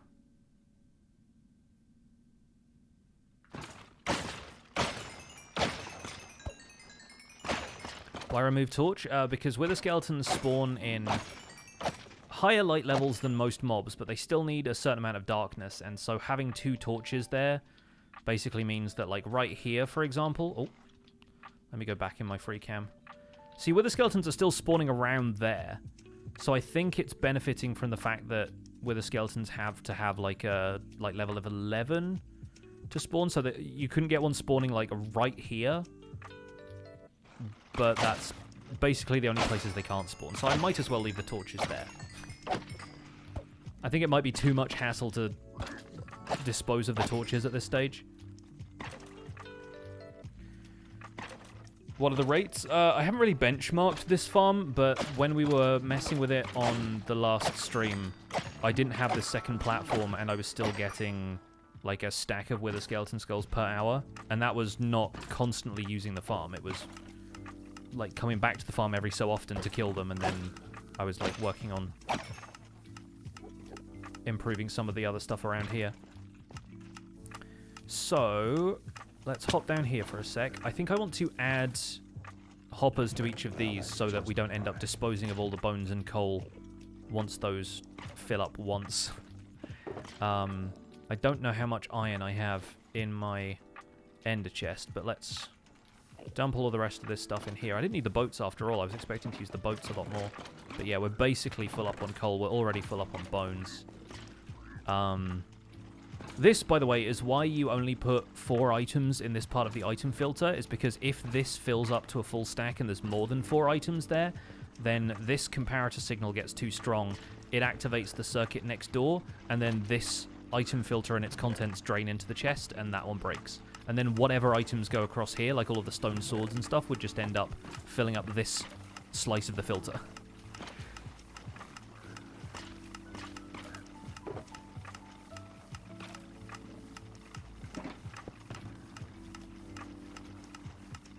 Okay, I do have blocks of iron here, so I can make more hoppers. That's good. I have chests in there as well, because I knew I'd need to make more hoppers at some stage. And expand this storage system. Let's just do that a couple of times for each of the bones and coal, because I doubt we will ever need more than a double chest for wither skeleton skulls. Much as I hate to say it.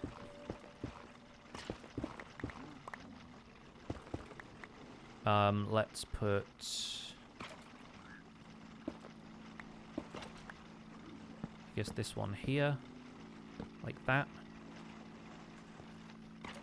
Oh, and then we'll do that the other way around, yeah. That's the lava where we dispose of the stone swords, by the way. Including... Oh, no, that's my diamond sword. I didn't want to do... I was like, including this one. And it turned out I'd swapped it for my hoe at some point and I didn't notice. Probably best if I don't dispose of my diamond sword. Oh, hang on. Grab that one back.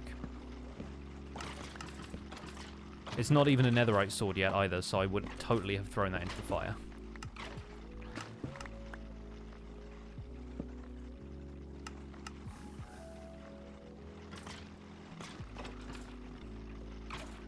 Hang on, hang on. I know what I'm doing. There we go.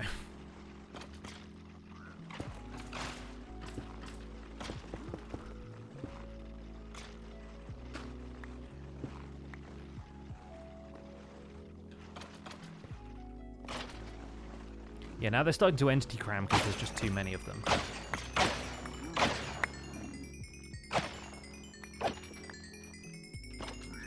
I got 3 skulls just from that.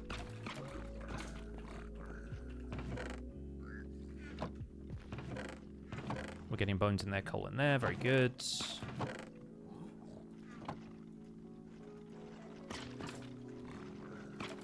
We can remove all of these. Coal filter hasn't backed up yet. Yeah, okay, great.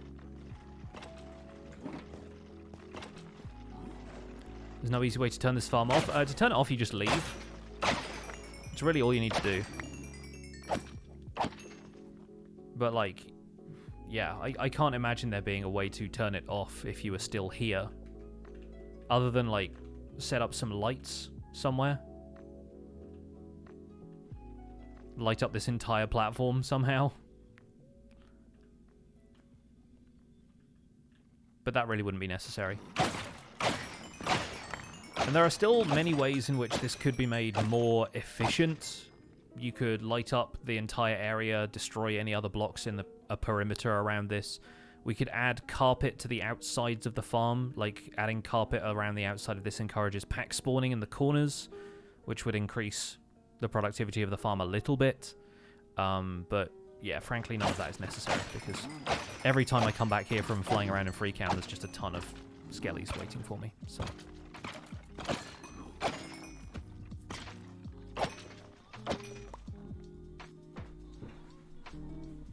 Yeah, that is why you build farms in a remote area. And this is pretty remote. This is 2,500 blocks out in the nether. If we went back to the overworld, we'd be like 15,000 blocks away. You know about Hermitcraft from the recaps now. It's really enjoyable to watch. Nice collaboration with Hermits. Thank you. I'm really enjoying it. It's so fun. Like, just having Azuma, Joe Hills, and Rendog all show up in my video from today was just a delight.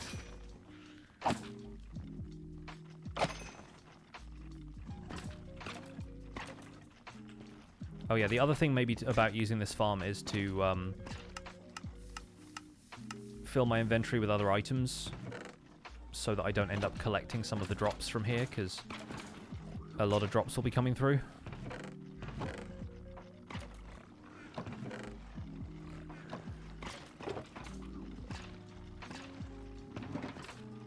Let's throw some of these in the ender chest, because I'm always lacking hoppers in this. Shulker box. And I can grab one of these. Whichever one has the space. I guess this one. We'll throw the rest of the Wither Roses in here. And I'll probably end up using them for something silly like black dye. But, hey, at least I know how to get more, right?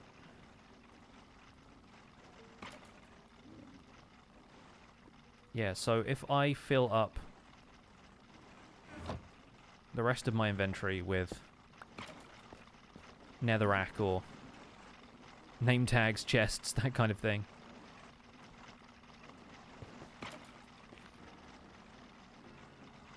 I'm going to leave this here so that people can use that to turn bones and coal into solid blocks.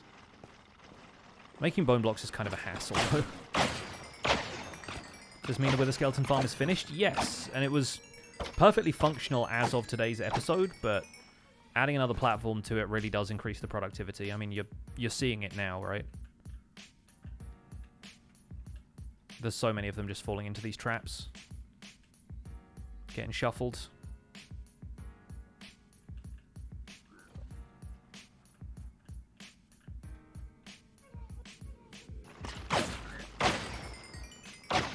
Anytime you see the skellies grouped into basically like two corners, there's a bunch over here, there's a bunch over here, and they just seem to be like shuffling back and forth between the two.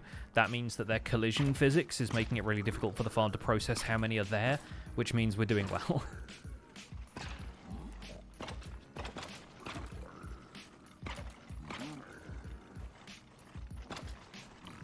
Dodos in Empire are the cutest thing. If I had the skill, the time, the money for fabrics and thread, I would totally try making plushies of them. I love them so much. They're so great. See, like, this is starting to get a little bit difficult for them to hang out in. You see them occasionally just, like, hopping back and forth. But when these in the corners just start to look like they're kind of constantly rotating almost, because there's just too many legs there, that's when you know you've got a lot of skeletons.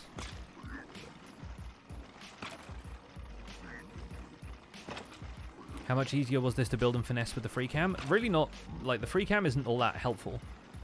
Like, it's nice to see when the farm is doing its thing. It's nice to use it to demonstrate, hey, this is how this farm works. But honestly, there wasn't a huge amount of extra work that was done that I couldn't have done without free cam.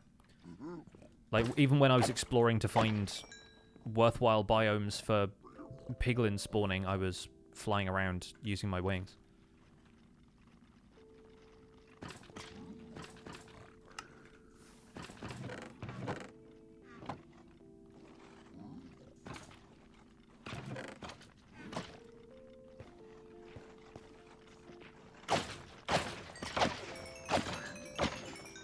Did I get more subs when the Hermits came on Empires? I mean, it's difficult to say because I was already getting an increase in subscribers just from focusing on Empires in general and from the growing popularity of Season 2. But yeah, maybe a few.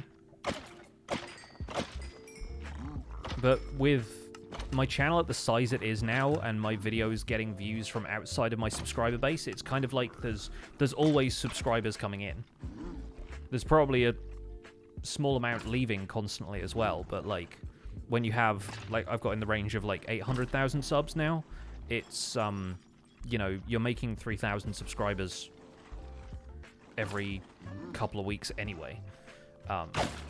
It really just makes sure that, like, keeping them is the most important thing, and making videos that people want to watch. Like, subscribers after a certain amount don't really matter all that much. It's really just about viewership. It's really just about how many people are actually watching your videos. Because a lot of people have problems with inactive subscribers. You see people with millions of subscribers who've got maybe like 30,000 views on their recent videos, myself included.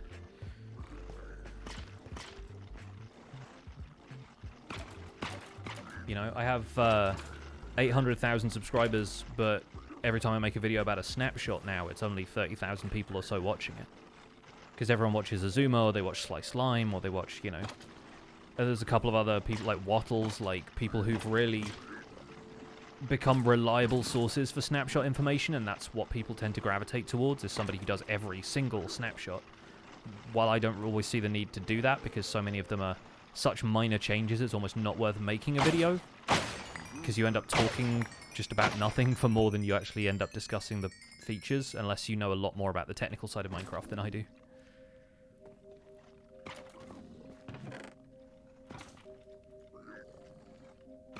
I guess if I do this with bones or coal, I am just going to get a bunch of bones and coal building up in my inventory, which is fine, because the chests are currently kind of full of them, but I should probably do this with something else. There we go. I'm just going to hang out and use the farm for a while, I guess. Don't like watching snapshot videos myself. I can see the reason why as well. Like, a lot of people don't like watching them because they don't want to get spoiled for upcoming content and things, and that's really cool. Like, I watch... Like, I look at the snapshots myself all the time because we talk about them on the Spawn Chunks podcast. It happens to be part of, like, the news cycle for Minecraft, so it kind of makes sense to get ahead of the curve that way, but...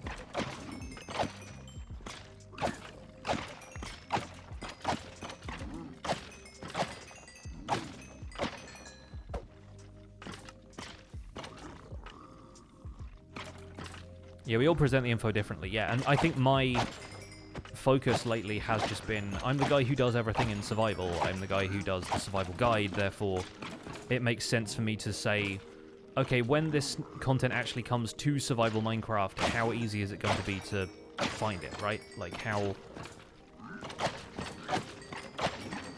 long before you spawn in a new world are you going to see a camel? Are you going to be able to craft a chiseled bookshelf? That kind of stuff. I think it's that kind of stuff that really reminds people that these features are out there and they're more accessible. Congratulations on obtaining Appleton. Hey, thanks. So for folks who didn't follow my recent Pokemon stream, I did a one-off Pokemon stream that's up on the Pixel VODs channel now. I've been playing Pokemon Scarlet. I'm really enjoying it, and it's... yeah, it's a buggy mess, but it's a very entertaining game. I just like running around catching Pokemon, like it's a fun time. And I think I'm enjoying the storyline elements a lot more than I did with Sword and Shield. Like, they've given you a bunch of stuff to do, they've given you a free reign to do it, and the gyms are more entertaining, even though they've got like little kind of mini games and stuff that you play before each of the gym fights. Like, it's fun. It's fun because it's new as well. So, just seeing what the challenges are and everything. But I feel like the tone of that game is so much better than the tone of Sword and Shield was for me. I think Minecraft would work with a double ender chest should they keep it single. I don't think it would matter, honestly. Like, I'd like to have more space in an ender chest, but you're theoretically, like, you end up filling an ender chest with shulker boxes, so... You know, it's not infinite space, but it's a lot more space.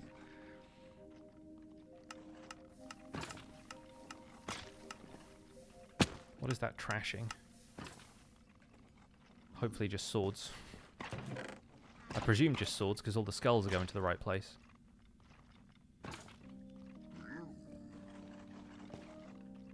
Will there be other streams of it? Nope, that was my one Pokemon stream. I said it at the time, and I'm holding to that. Because, like, I'm not going to be playing it constantly, therefore I'm always going to be skipping around in where I am in the storyline, right, in the progression. And I'm enjoying having a game that I don't play for work.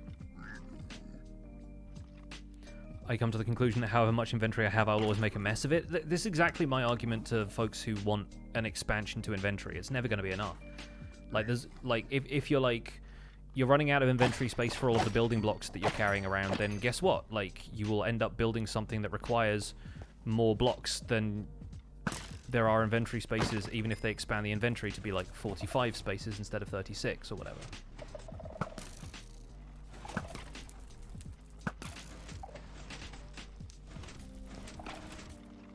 This is the one thing I need to figure out with this farm. is how I can have these pistons activate and not have the skeletons get stuck on those blocks. I tried using sculk sensors for the rest of those, and I think I need...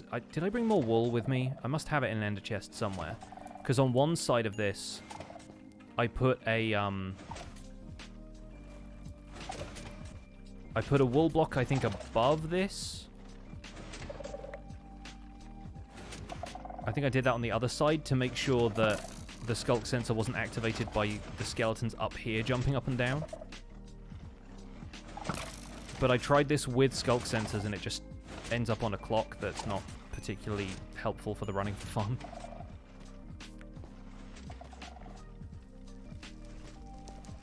I think the inventory problem is a mass crafting problem. There's so many inventory problems, though. That's the thing. You say the inventory problem as though there is one, and I don't think that's the case. I think everybody has different ways that they plan on using the inventory, and different ways that they would improve it. And there's no one solution to the problem that's going to make things better.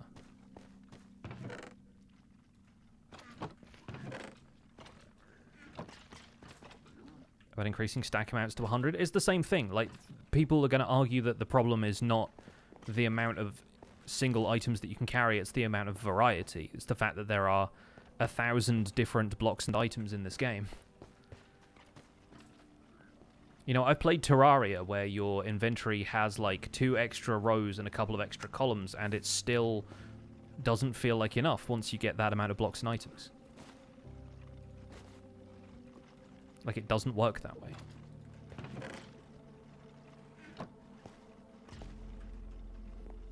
Is there a way to make the hoppers grab items quicker? I feel like the loot is just getting scattered around every so often. The hoppers could grab items quicker if there were, like, hopper minecarts involved. But they'd have to be, like, pushed into the blocks down here to make sure they grabbed stuff, or they'd be on rails. And then the hoppers underneath would still have to grab the items from the hopper minecarts at a certain speed, so... Like, the items coming out here is not the biggest deal. Like, it's a couple of bones every so often, it's fine. Play modded Terraria where everything stacks to, like, 10,000 and it's still not enough? Exactly, right? It's never going to be enough.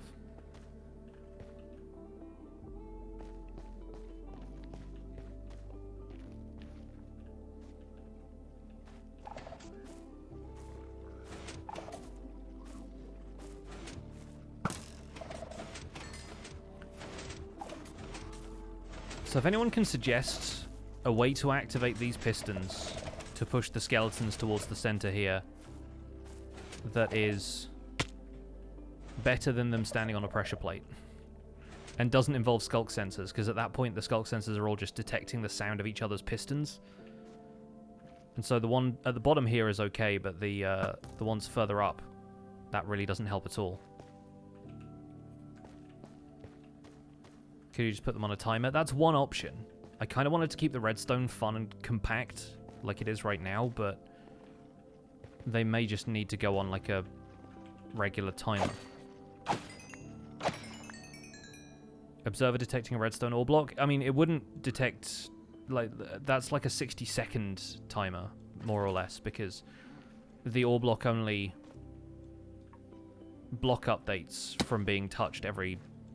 like, on average, every 60 seconds. Oh no, Pearl!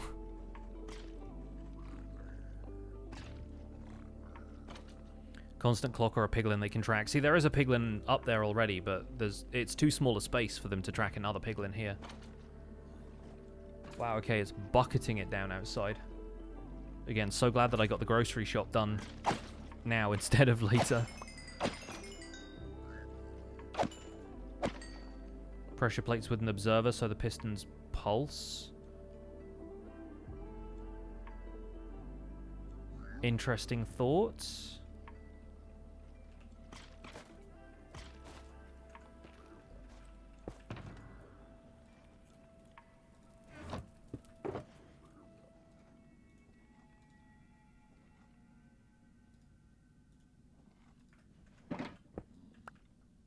So, hang on. Do I have a pressure plate or two in here? No, they're probably in another... They're in one of these other boxes.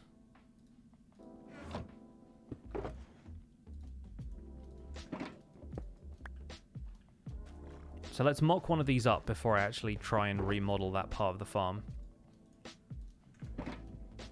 So we've got piston here. Pressure plate there, because they need to be standing on this. I mean, the piston's like 1 block back, 'cause it's a sticky piston. So let's actually do that with a sticky piston, just so I don't mess this up. The sticky piston's pushing a block. Let's say it's the warp nylium for now. We have an observer doing this.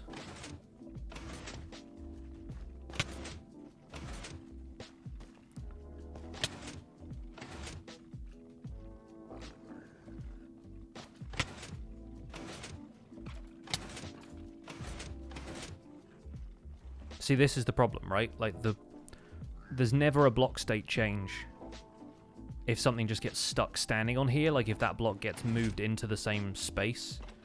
Like, it has the same problem as the...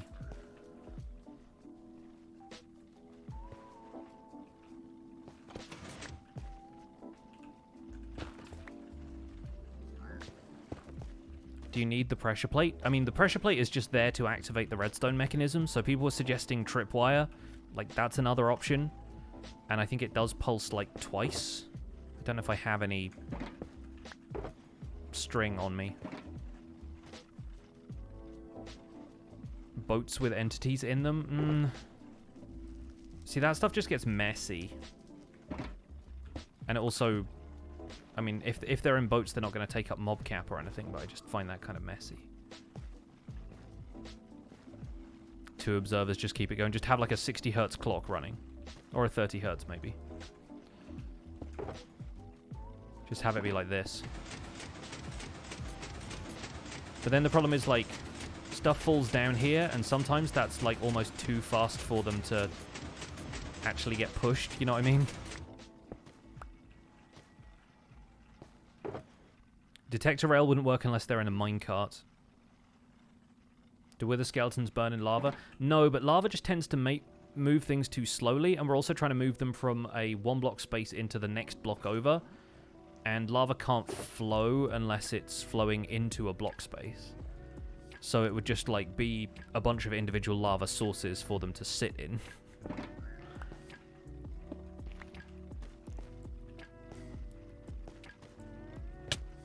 Ah, there's a guy here. Why is there a guy here?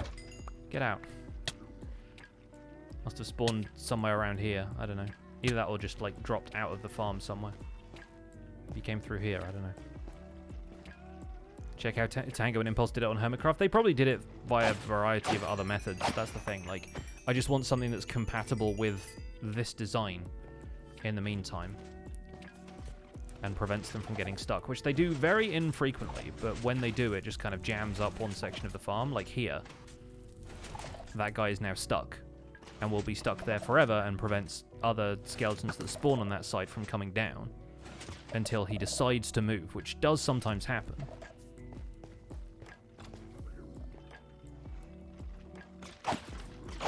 Doesn't make any difference if you used a blue pressure plate, a pressure plate over blue ice. No, I mean, not like this, because the problem is not that they aren't moving. The thing will move them just fine, and them sliding around is not really that helpful. It's just that the pressure plate is on that block, and occasionally they'll get stuck in there. It'll fire. It won't push them over because they're like jumping up and down or something. Could you have the sticky piston pushing a slime block? Then they just get catapulted over to the opposite side. I have a sticky piston pushing a slime block here at the bottom for them to travel across this ice road. But,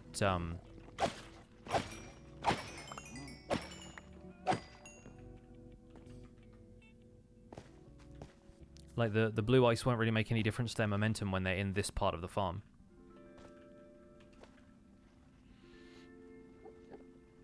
Yeah, like a background clock seems like the most logical way to do it. It's also just the most boring way to do it for me. Like, I kind of like the idea of there being something else that's more compact and more interesting.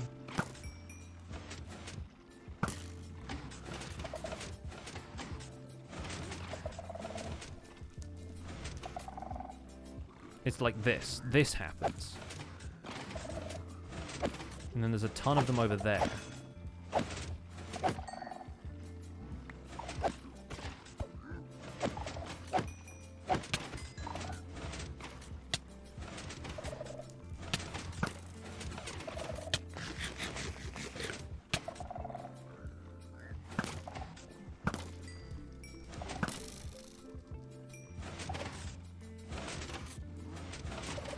And now there's just so many of them that can get released into the farm. Would dogs make them move? I think the string observer detector seems best, but I'm on bedrock. Yeah, I don't know if string is going to work that way. I don't see it working any differently to how the pressure plate works, if you get me. But we'll try it, I guess.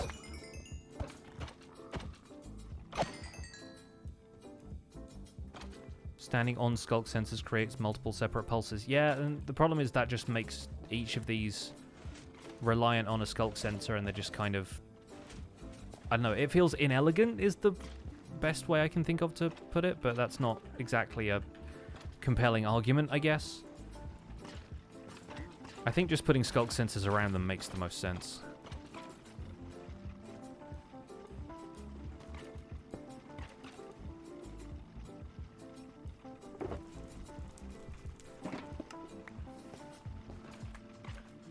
Because, like, if I just put skulk sensors up here next to the pistons, that will work, because they're constantly making noise falling down.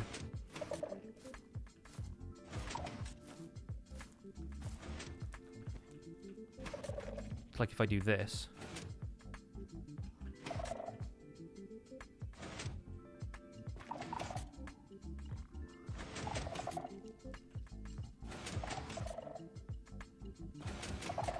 But then they're just on a clock now because they're listening to each other. They're getting noise from each other's pistons.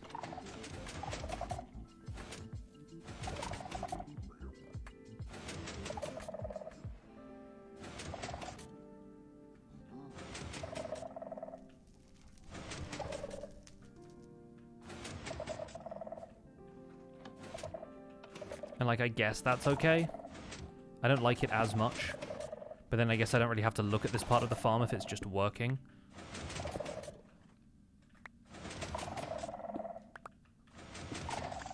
Okay.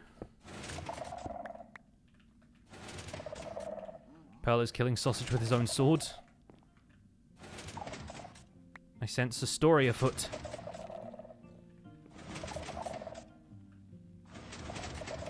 Like if we put one of these here instead of there.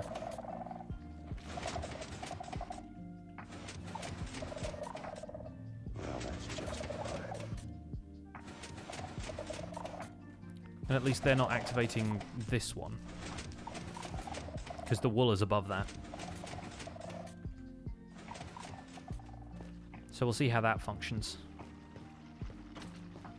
Yeah, I think the main thing is just making sure that the... Nope.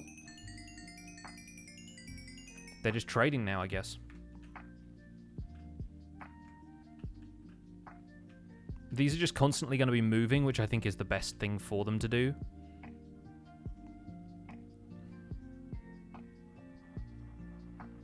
See, and that one's going to get stuck in there, but not for long. There's always one getting stuck, but then that one always gets moved afterwards.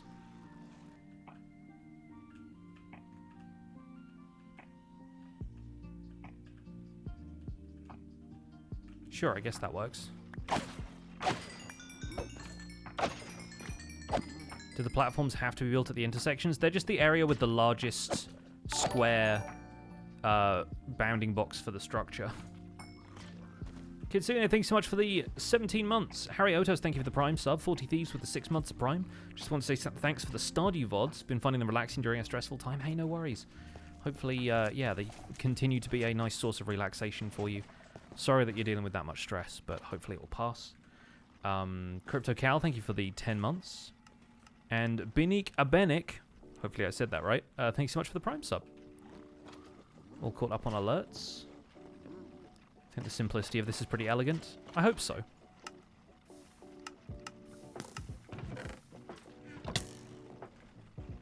Just got shot by a skeleton. Where's that guy come from? It's probably just like a spawnable block further up in the farm.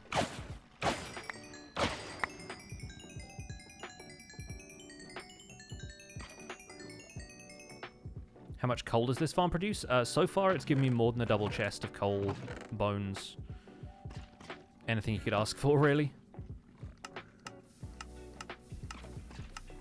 I mean, as long as you're asking for coal bones or wither skeleton skulls.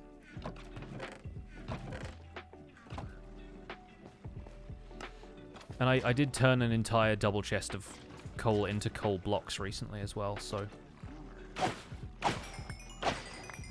Gets a pretty good amount. Yeah, I think I will probably, provided that this hasn't jammed up again somehow.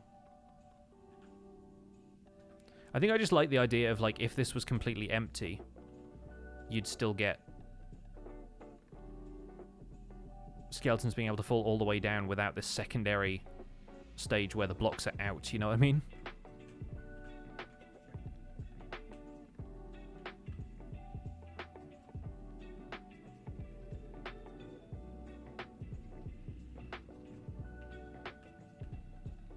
I feel like even with observers firing these pistons when the skulk sensors go off, you're still going to get like a significant amount of time where the blocks are just there.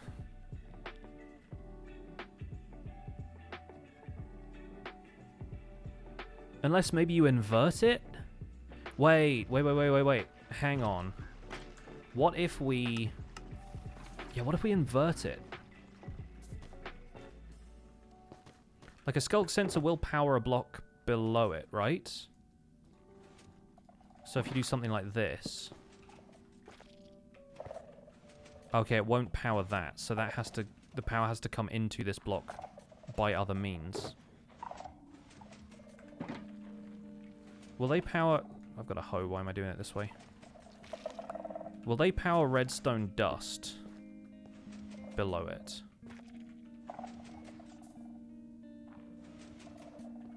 So maybe we do it that way, so the skulk sensor is powering a redstone torch, and so that way the piston spends less time extended, it just fires every so often.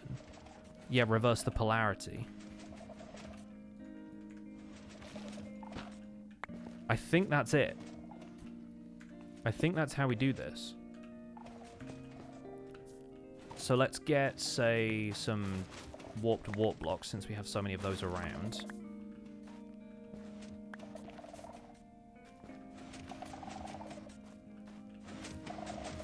Could hook up 2 pistons to 1 sensor. Yeah. That would work quite well. Ah, I fell down.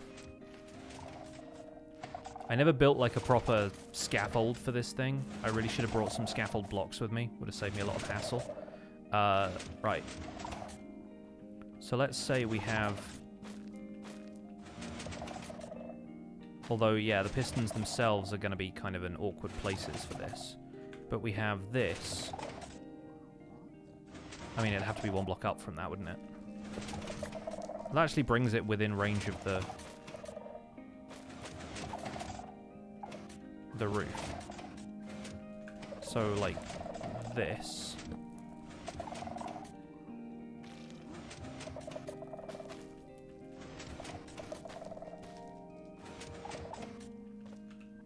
And then 1 here. I guess. Like there. I tried to do this a couple of different ways with skulk sensors, and I think part of the problem was also the fact that the sensor puts out a weaker signal depending on how close the vibration is. That's really what I want, though. I want like a swift push in. I also wonder if we're getting some problems with the block temporarily attaching to the walls there, and if that's going to be resolved by this, or if we should do something else there. But no, I think that works quite well.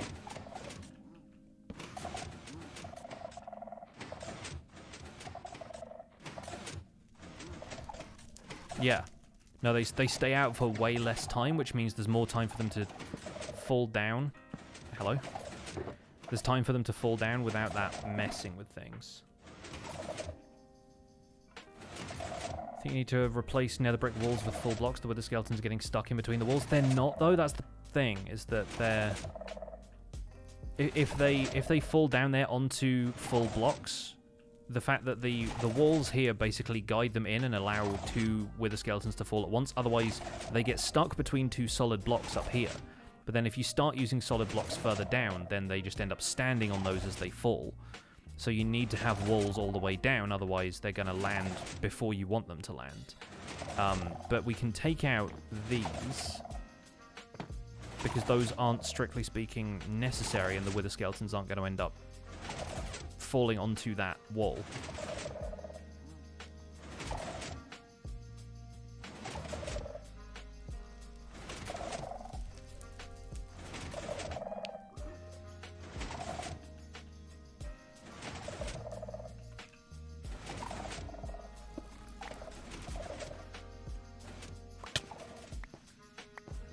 Yeah, there's a couple of choices like that I had to make quite deliberately, but no, I think with this setup, that's going to work very well. I'll bring enough torches that we can do the other side as well. Are the spots where the pressure plates were now spawnable? Ooh, they might be.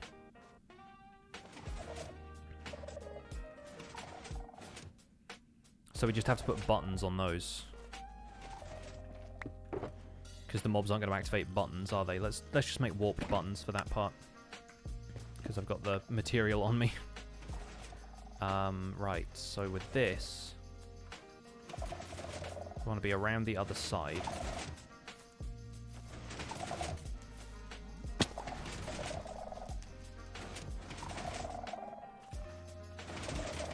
Like over here.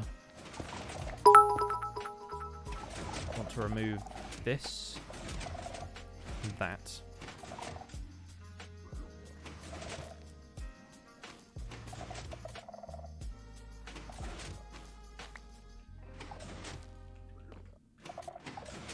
We can also remove this and this. And I think that should be okay. We'll put buttons here. So those are no longer spawnable.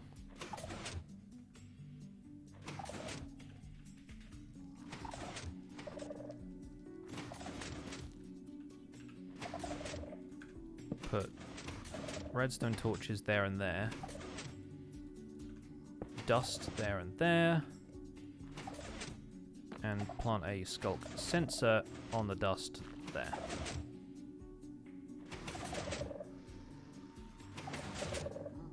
And yeah, those two are still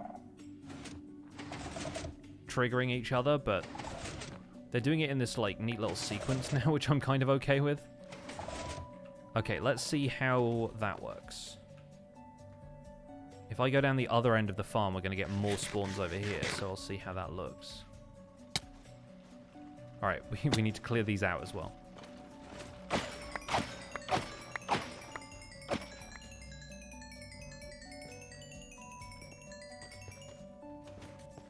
Alright, while I'm over here...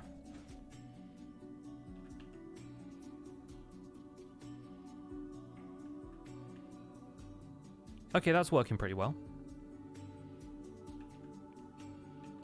There is one standing right there. Sooner or later, they square themselves off, and all of the blocks kind of push in at once.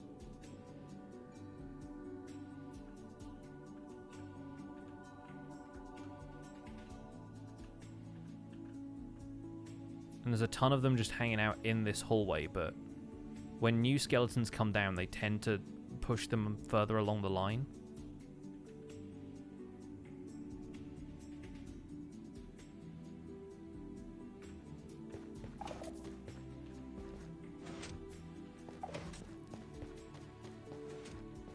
Oh, wrong way. Every time I see lava, I'm like, I've gone the wrong way. There's a ton of them coming in from that side.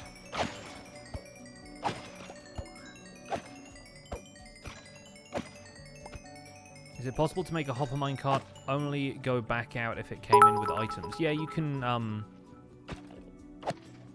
You can set up systems that stop hopper minecarts until they've got contents and then release them and stuff like that, yeah. You mostly need to understand that when a hopper minecart passes over a detector rail, a comparator can read whether or not it has contents. That's a really useful mechanic to know. There's a couple of other bits and pieces that could be useful.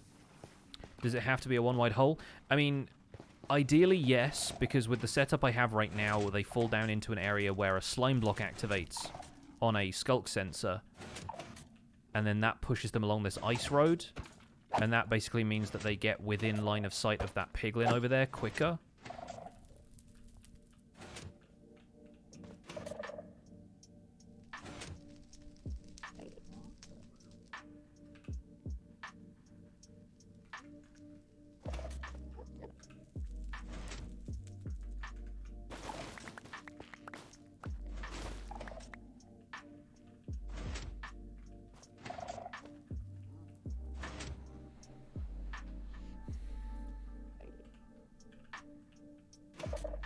And I don't know what range wither skeletons have in terms of their line of sight, but you feel like if they were standing here, they'd probably see that piglin from there if they were going to, you know? So I can't really rely on piglins drawing them in.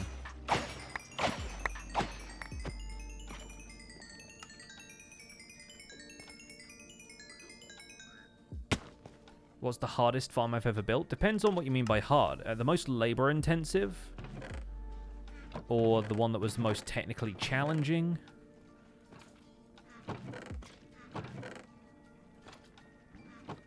Because I feel like there's a lot of technical challenges involved in stuff like this. This was also probably the farm that inflicted the most damage on me, what with there being wither skeletons everywhere and stuff.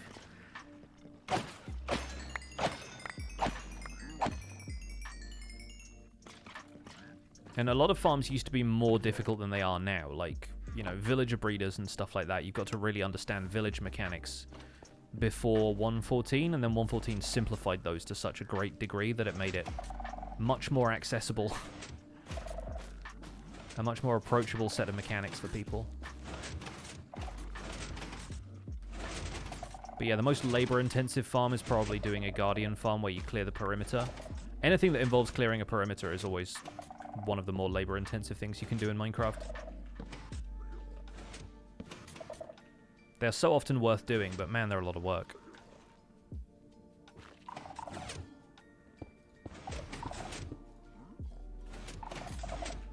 Let's make sure we spawn-proof those with buttons. That doesn't even need to be a set of slabs anymore. It's just a holdover from the redstone on there, technically bud powering one of the ones below it.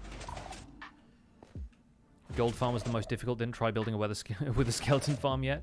I'll give you one piece of advice. Build it either in a soul sand valley or a warped forest. And try and find a soul sand valley or a warped forest with a minimal amount of other biomes around it. That's the main thing that's made this farm successful, is like, I really didn't need to do much to the other terrain around here, just needed to make sure that the fortress spawns were minimized by spawn proofing with slabs or buttons. And that's the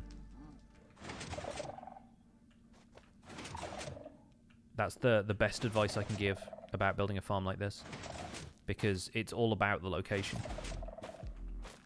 Just having a minimal amount of other mob spawns in the area really helps. But it does make the farm a little bit harder to deal with at the beginning.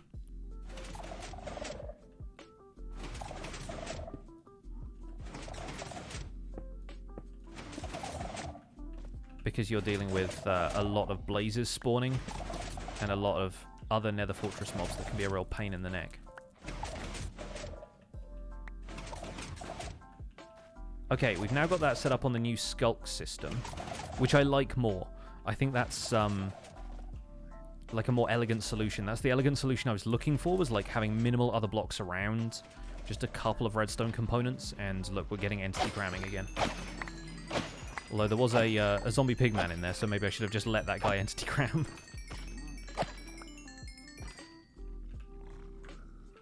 Okay, now we've done that, we can tuck away the rest of this stuff. Let's, I've got stone buttons in there that I could have used for spawn proofing instead. Let's put the sticky piston away here. Yeah, the wool is the other thing. Which, again, I thought I had some of in one of these. I don't think I put it away yet.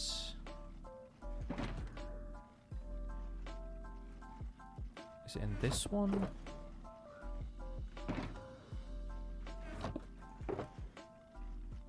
I have carpet in there, that's not going to help. Yeah, I had some white wool in here somewhere.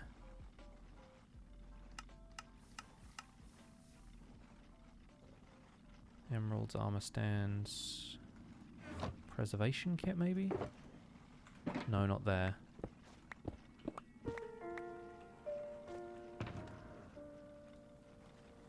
Did I put it in here? Nope. No, I don't have any string on me, unfortunately. It's one of the mob drops that's circumstantially very useful to have. What's in here? Yeah, nothing there. A lot of handy boats.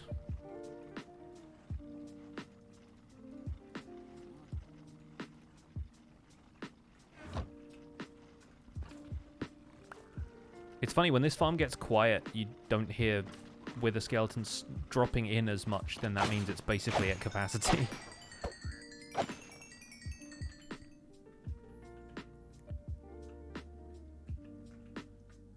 Yeah, this basically is constantly hearing noise from above it, which is why they're not moving as fast out of here. But this one...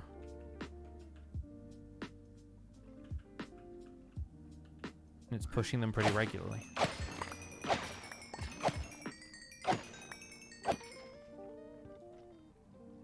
Like, I could AFK at this with an auto-clicker now, and as long as nothing, like, shot me, like a skeleton or a blaze or something spawning somewhere weird in this farm, or like an enderman walking in front of me and getting into my line of sight, I could comfortably AFK this, I think.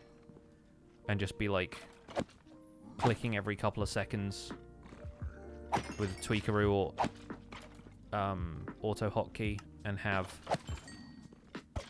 a pretty solid AFK session here. Will this farm be free to use for everyone, or is it one of my exports? I think I'm going to make wither skeleton skulls an export, but very loosely speaking. Like, I'm not going to be like... nobody else is going to want to build a wither skeleton farm, so I'm not going to be like a stickler about it or anything. Like, if people go and get wither skeleton skulls from somewhere else, then cool, but like, it's nice to have another resource to trade.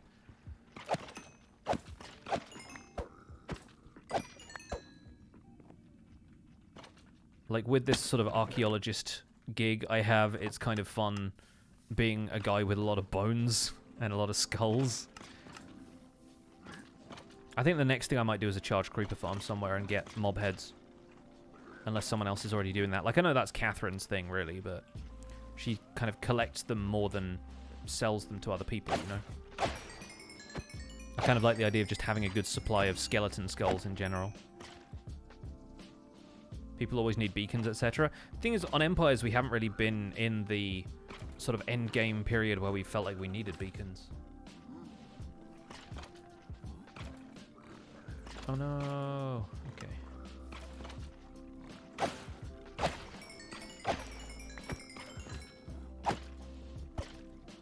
We can make a deal with Catherine. Yeah, I wonder how many with the skeleton skulls Catherine wants. Is emerald ore an official import? I will buy it off other people. Yeah, there's tons coming in here now. I think this has solved the jam problem. They still... occasionally they get dancing around, but once they settle down on those blocks, they tend to go. Which is good. It's very promising. If anything, I think the slime block not pushing them all the way to the end of these platforms all the time may still be the weakest link. And they don't always see the piglin right away. They're pathfinding that way sometimes because they have no other choice.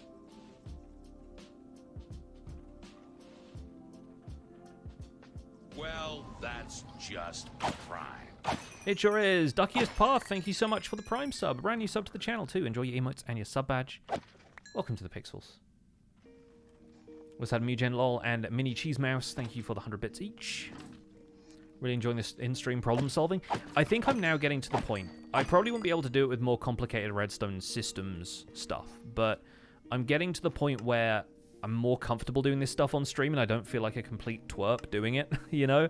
Like, there are definitely some people out there who know much more about redstone stuff than I do, and I have a hard time understanding people writing comments about redstone and, like, leaving chat messages about redstone, because so often they're quite complicated to understand verbally. But if we do the trial and error stuff on stream for some of this, I'm kind of more comfortable doing that now, I think.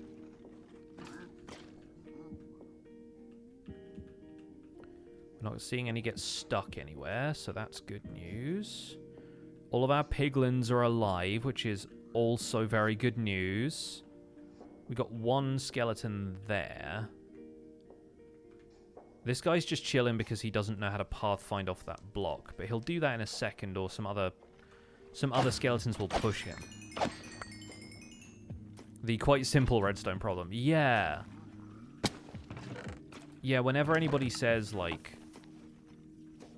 something is immediately obvious, then I'm already kind of on the back foot.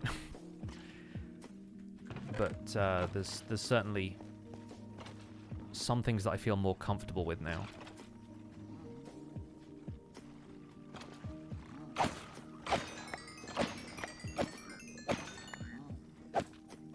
Like, I would rebuild this farm in Survival Guide, because I feel a little bit more comfortable that, with the exception of the method of acquiring the Wither Roses, I've done all of this on the fly myself. Like, I knew the mechanics beforehand, I've seen farms like this built beforehand, but I think this is fairly elegant now. Just realized how many levels I have. Yeah, most of that is from the copper farm. I think we went back to about 370 something because I enchanted stuff recently, but I had about 400 levels from the copper farm. But even this is not hurting the XP gathering. And, like, every time we have a batch of skeletons down here, we're getting another skull or two.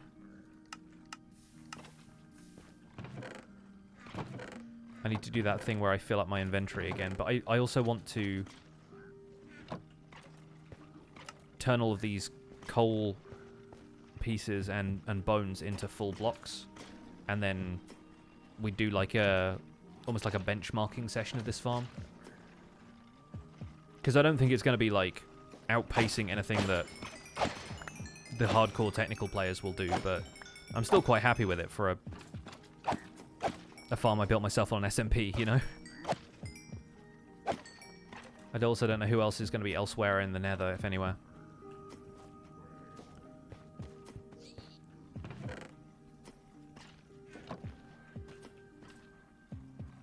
If I fill all of this stuff up. Yeah, I've got enough blocks and items that I can just fill those. Have a stack of coal on me and then go ham. Oh, we got a zombie pigman in there. Just gonna let that guy entity cram for a second.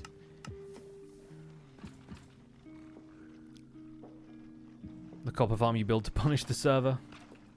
It's actually, from what Azuma has told me, it's not that bad on the server as long as you reduce the amount of spawning spaces and you can optimize things for it being as minimal an impact on tick lag as possible. And it really just wipes out the client. Like, you're running on 2 FPS most of the time you're at that farm because there's just constantly mobs around you.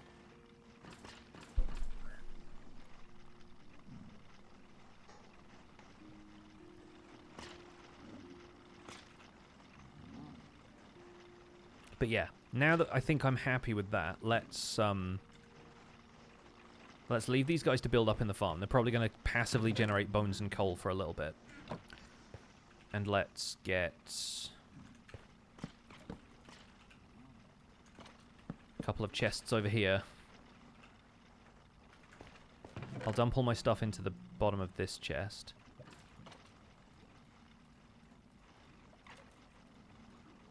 Just for the minute. On some arrows there, because I can kill the skeleton. Yeah, let's put all of these in here. Let's just get everything down to the hotbar. Let's put all of this in there. Wow, that's a lot of blocks. That's 3 stacks of coal blocks.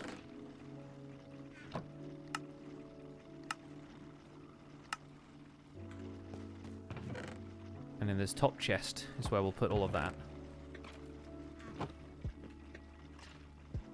I can't quite get to all of the stuff behind yet.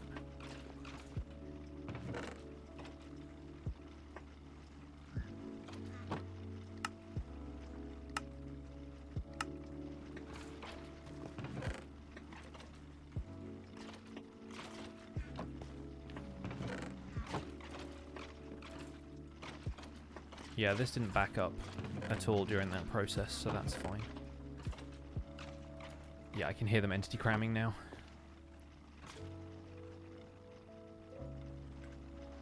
And the hopper down here is currently moving a lot of coal. There we go. Okay, that's all of the coal gone from the farm. Just prime. Now the bones are going to be a more annoying thing.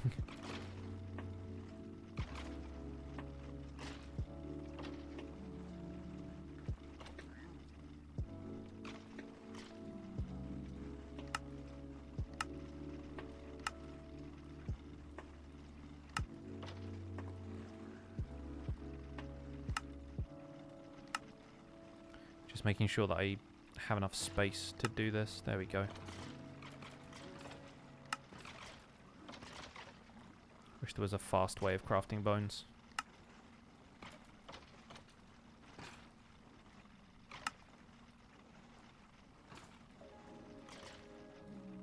I think you probably do this like a certain amount of stacks of bones at a time. Leave 9 spaces in your inventory so that you can make a stack of bone blocks at a time.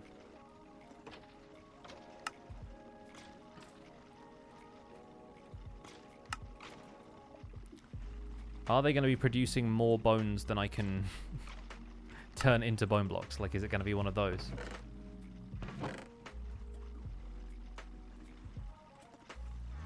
Probably not, with looting being such a big factor. Okay, there's 30 more there.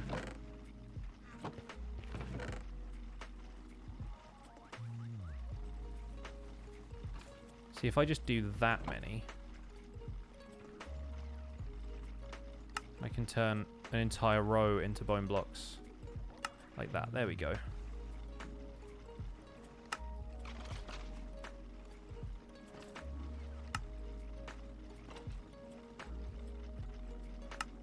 This is probably about as fast as I can do it, I reckon.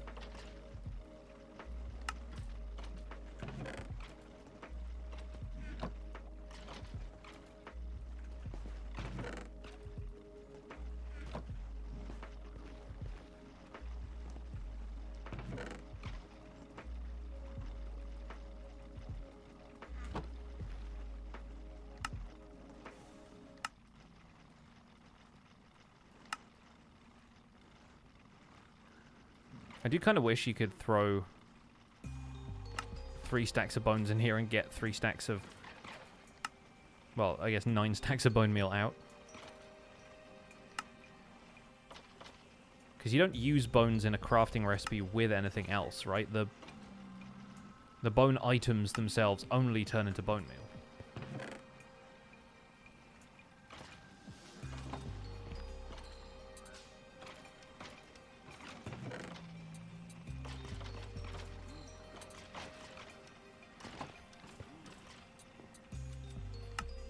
Yeah, you can't right-click in the recipe book on Java, unfortunately. It doesn't let you mass craft stuff.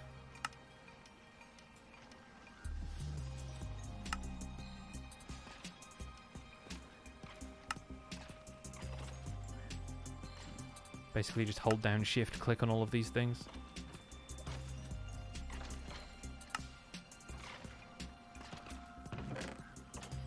It's a rain stick running constantly in the background. Sure is. Skelly rain. Okay, that's an entire single chest of bone blocks. So that's quite cool, I guess.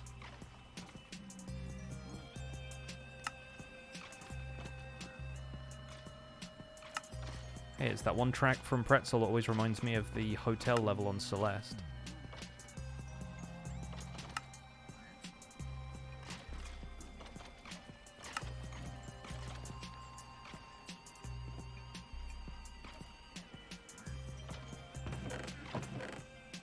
Okay, and in that time we've obtained another 9 stacks of bones. There we go.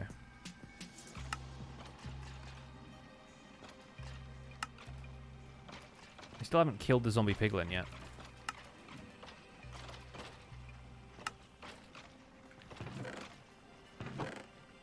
Okay, I'm not really going to get to the point where this farm is totally empty, so it might be kind of difficult.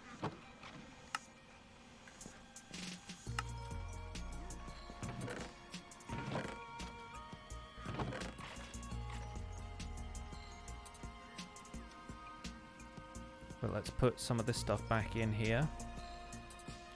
Fill up all of my other spaces. Oh yeah, let's remove those.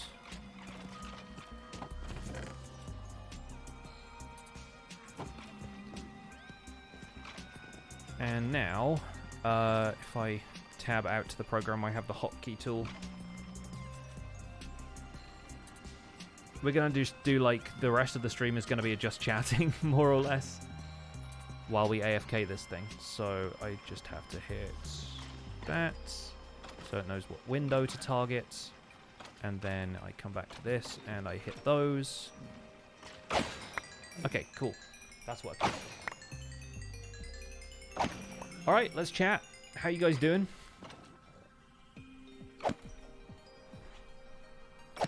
Yeah, I have 29 coal in my inventory, that's fine.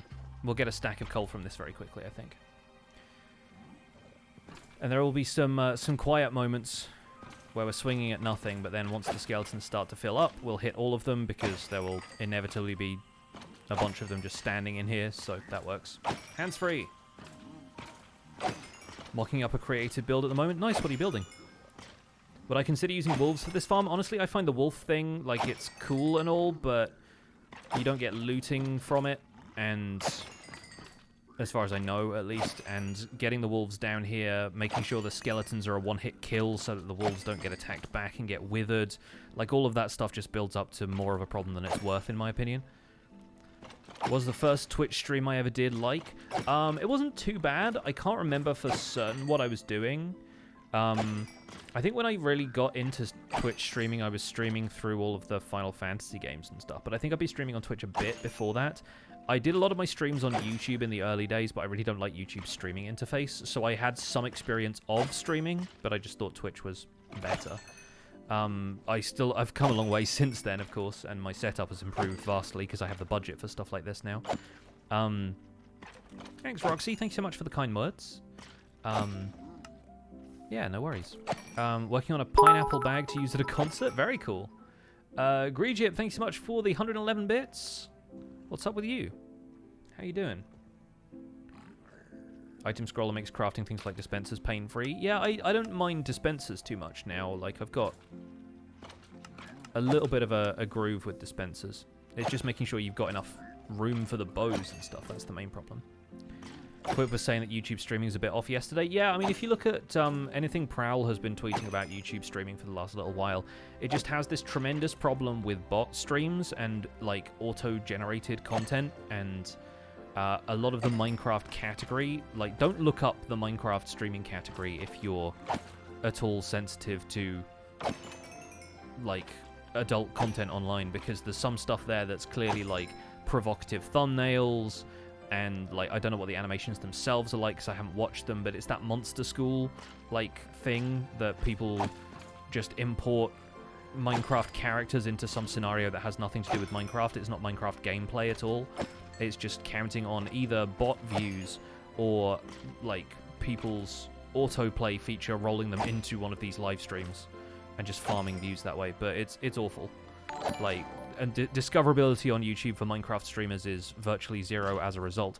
The only people who stream Minecraft on YouTube successfully are people who already have an established following. and are able to promote their stream through other means. So it's really not an ideal platform for discoverability, which is why I still like Twitch, because I get new people coming into my Twitch stream all the time. The only way I'd get new viewers on YouTube is like sidebar recommendations on other videos and stuff, whereas people actively browse Twitch looking for new people to watch. Like, it makes more sense to me that way. Elcorn, thank you so much for the 57 months.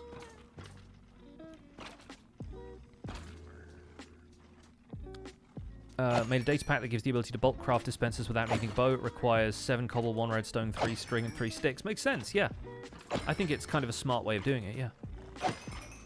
Autoplay sucks when you have kids. I can't imagine how difficult it is to navigate online content when you have kids anyway. But yeah, the autoplay thing on YouTube is wild. Obviously there is YouTube Kids now, which, you know, some of this stuff, I think they probably don't target kids specifically because you have to declare that your content is for kids and then you make way less revenue on it if you've done that. But yeah, like, again, I'm not a parent. I couldn't really offer much opinion on the subject. Ironically, this is my first stream. I came here after seeing the YouTube community post. Yeah, I try and post on the YouTube community page when I can to let people know I'm live, because that way people find the stream easier. And I know a lot of people say, like, hey, why don't you stream on YouTube? Your audience is here. I'm like, I also don't want to put all my eggs in one basket, you know? Like, if I was just relying on YouTube for revenue, then it'd be a solid revenue stream, but there was a period of YouTube's history, which I remember quite clearly, around the time Hermitcraft Season 5 was going on, when a lot of people were being hit with demonetization because a lot of advertisers were pulling out of YouTube at the time. So yeah, there was a lot of concern about the state of YouTube in those days. I'm also going to tab back into Minecraft real fast so I can eat. But that's fine because there's nothing in the farm right now, and that doesn't disturb the auto-clicker too much. Autoplay is a weird feature. YouTube tries to be a TV station and does a bad job. Yeah, I think there's... It's funny because a lot of people obviously have opinions about YouTube content, and a lot of those opinions are rooted in what old media was, like what old TV stations and stuff used to do, whereas now I feel like YouTube is TV, but it's a very different kind of thing. Oh, now we have the problem where, like, there's enough skeletons building up in the farm that they keep picking up each other's skulls. So occasionally it'll look like the farm is producing a ton of skulls, but it's just one skull being passed around several of the skeletons. Which is such a weird concept. Like, can you imagine, like, a skeleton just putting on the skull of another skeleton over the top of its own skull? You end up with this, like, turducken of wither skeleton skulls. Pretty happy I came in here first time learning about the podcast with you and Joel. Love both of your content. Well, thank you so much. Yeah, I've really enjoyed doing the Spawn Chunks podcast for the last little while. It's been a great thing to do on Mondays. And somebody asked me on Twitter the other day why I don't end up streaming on certain days, and it's because my week is already full of other stuff to do. Monday is the podcast. Wednesday tends to be like the day I do a bunch of my recording, because it's between the Tuesday and the Thursday stream, and I've usually got a good idea of the content I want to make before the end of the week. And then Thursday I do another stream. Friday is always my day off. I try my best to have a day off, because I think it's a healthy thing to do. Allows me more time with my partner and just being able to spend time doing other things. But I'm still recording something tomorrow because that's just the time other people will be able to make it for this specific recording.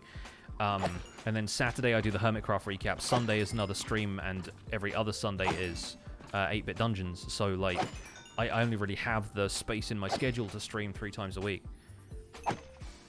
Is this my own design? Pretty much, yeah. I mean, like, the mechanics are all mechanics that other people have done before, so saying it's my own design kind of feels like it's ignoring a lot of the effort that's gone into these farms from other people previously. With how much you do, I'd take Fridays off too. And people still think that I'm not making enough content, like I'm not putting out videos frequently enough and that kind of thing, but I'm trying to focus on what I can get out of collaborative stuff like the Hermitcraft thing right now, so... Yes, I do have a podcast. If you do !SC in the chat, like Ginger has just done, you get a link to it. It's the Spawn Chunks. It's a Minecraft podcast that I do every Monday with my friend Joel Duggan, who is not Joel from the Empire server. He's a different Joel, a Canadian Joel. But yeah, he and I have been doing that for a few years now, like since 1.13 came out. So it's as old as the Survival Guide is, basically. Joel and I met on his podcast, The Citadel Cafe. He basically invited me on after he mentioned me in an episode, and I got tagged in the tweet about it. And he was kind enough to invite me onto the show because I got in his DMs and was like, "Hey, I'd like to be on a podcast. I listen to podcast. I'm a podcast audience guy."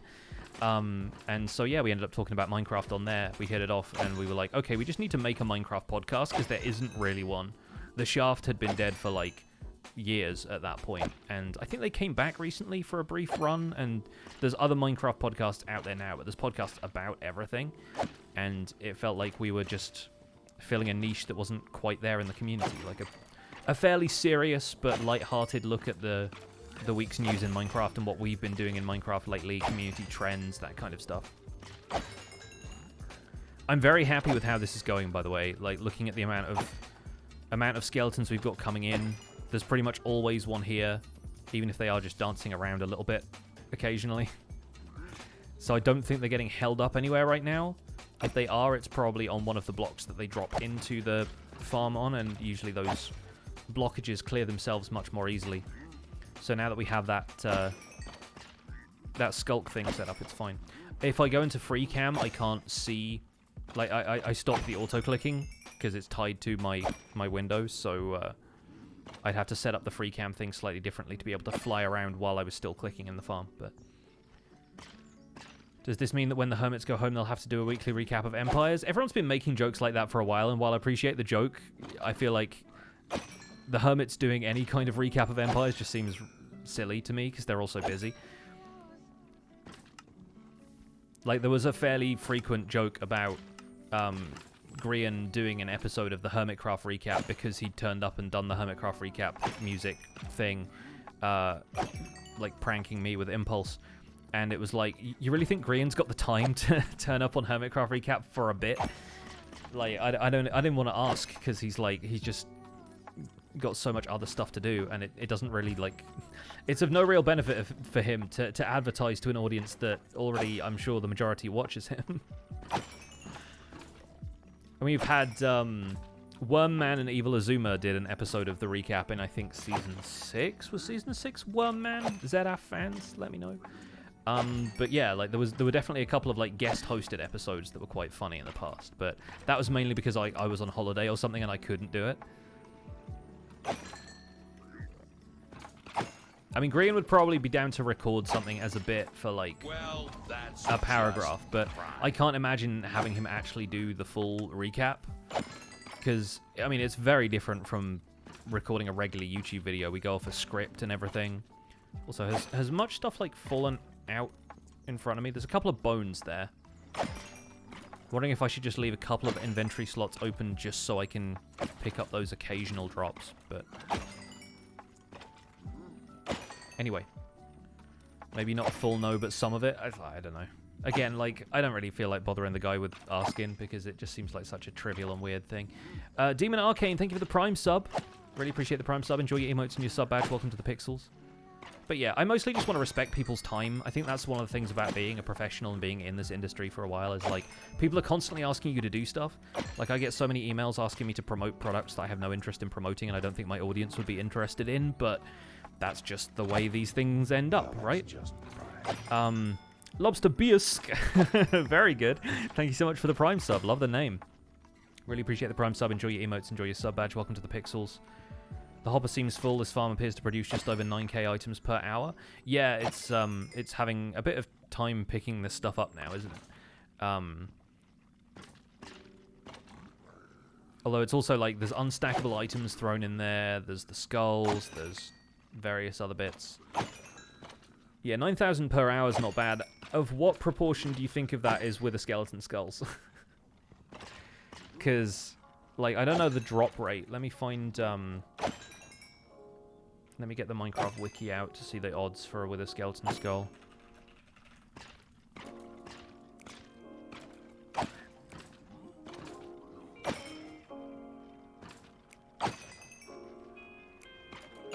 8.5% chance with looting 3.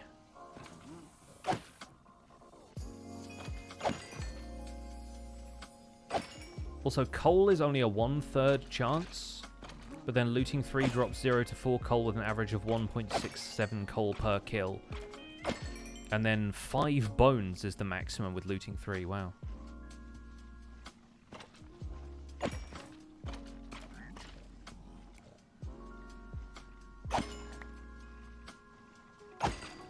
Yeah, we're definitely getting some items building up, huh?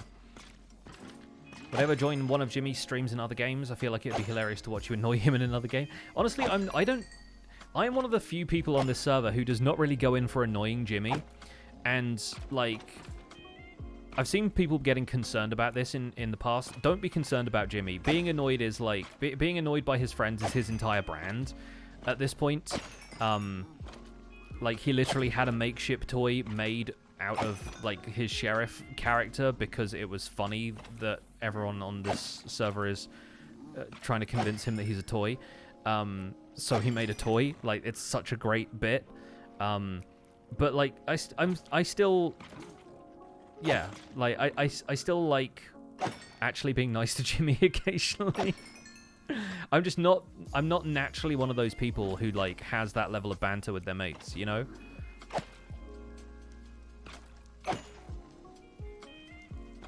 You can tell when Jimmy is legit mad. And again, even then, you can tell he's still playing it up a bit for the camera. You know what I mean? Like, if he was legit mad, he would log out and not do what he was doing, you know? Like, if his friends were genuinely annoying him to that degree, he would just not play games with them, right? Like, it's banter. It's all banter. Like, you could log off at any time. But, like, the frustration is what works for creators like that. How does the shrinking work on the server? I mean, we have a couple of mods for just stuff that you could do that's, like, slightly fancier than a resource pack, but the kind of stuff that you could probably do with a resource pack, right?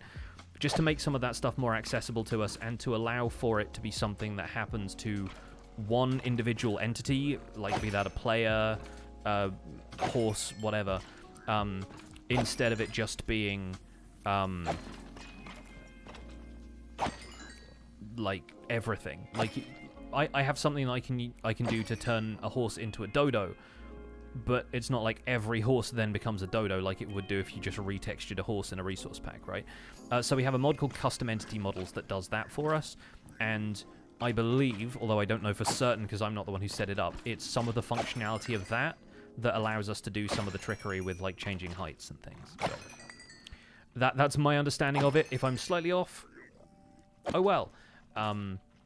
But yeah, of the mods that we have installed client side, there are very few, and they basically all exist just to make Optifine functionality without Optifine, because we use sodium, and to mess around with custom entities a little bit.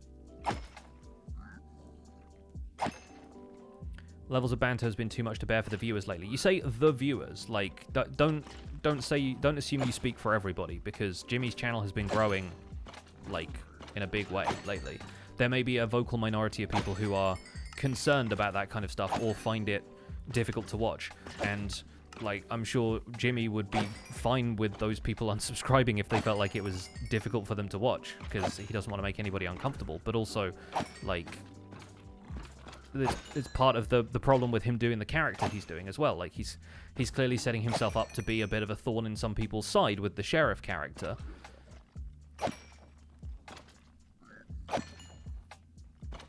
What's the difference between sodium and Optifine? Optifine is kind of like this jack of all trades performance enhancement mod that also has a ton of other stuff tacked onto it. It has additional functionality for resource packs. It has shaders support. It has a variety of, like, performance optimizations it does. Sodium is like an individual thing that tries to do just the performance enhancement side, and then there's a suite of other mods that you can add into it, which are the things that provide the other functionality Optifine does, like having a zoom key and shader support, which is through Iris, and, like, lithium and phosphor are also there to provide other, like, performance enhancements to lighting and some of the stuff that's like processed behind the scenes.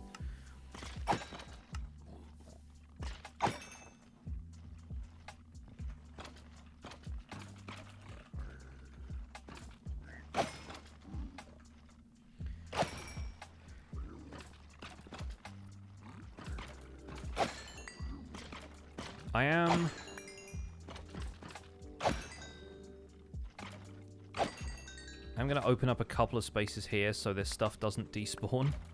Not the swords. I'm not worried about the swords, but the coal and the bones.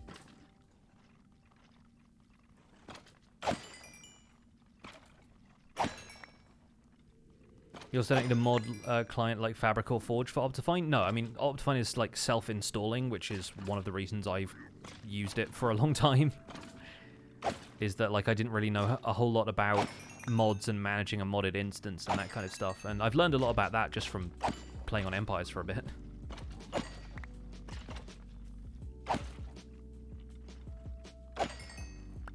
I should really have set a timer for this.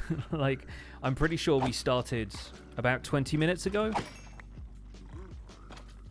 Optifine is a lot slower to get updated. It's been faster lately, but yeah, because they have to update everything about it, including making sure shaders support is compatible and that kind of stuff, right?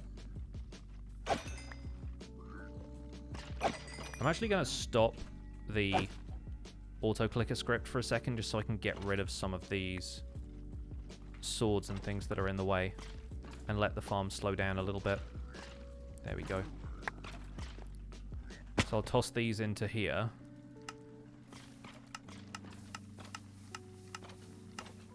Almost did that with my netherite pickaxe. And we've got a lot of stuff coming through here. Yeah, a lot of this is just backing up from the sheer volume. Look at the skulls. The skulls coming through.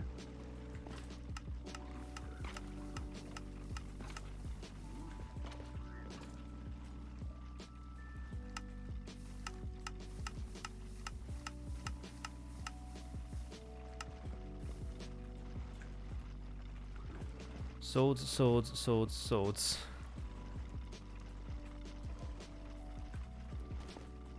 A great many swords, I tell you.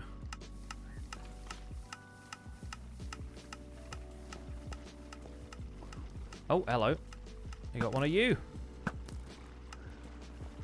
This is why I don't want to fully AFK at this thing. Anyway. Back to the slashing.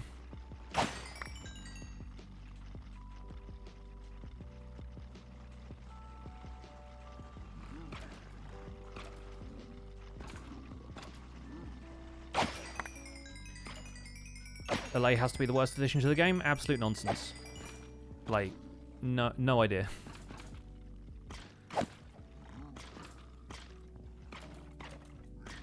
Yeah, I mean, aside from phantoms being a thing, like, we're talking about additions to the game. There's a lot of things added to this game, my dude. The LA is not the worst thing about it.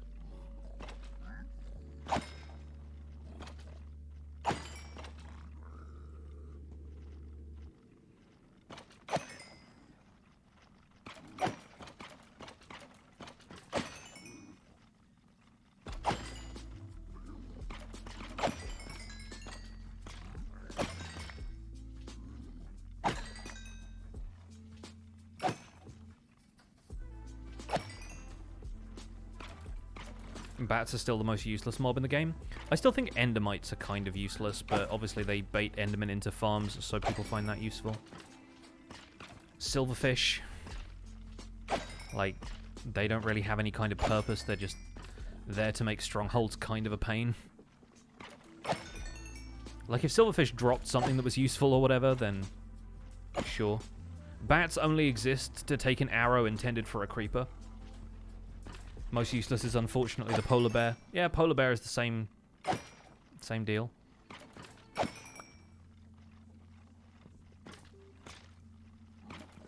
Don't think everything needs to have a purpose. Ambience is good enough. I think ambience is one reason to add a mob.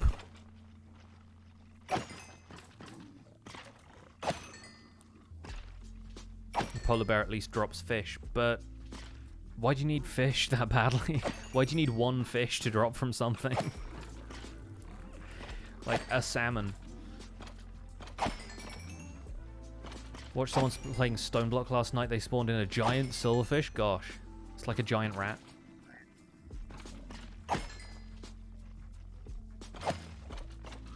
You can turn off phantom spawning in game rules. Yeah, sure. You can just not go to a pillager outpost. You can just kill allays, I suppose. Like if you don't want to use them, you don't have to, but they're certainly not useless. Like, I use them all the time. I set up a whole note block system the other day so that allays could help me farm mangrove wood, and I built this entire farm out of mangrove wood as a result.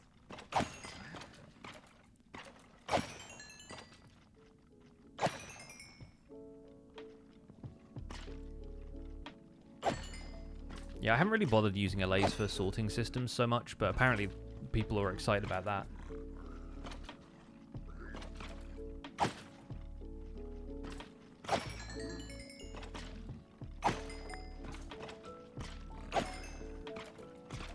Breedable polar bears that are friendly to humans would be nice. Yeah, kind of unrealistic, but the thing about polar bears in real life is that they are horrendous predators, from what I understand. Obviously, there's very few of them, and their habitat is decreasing, but, like,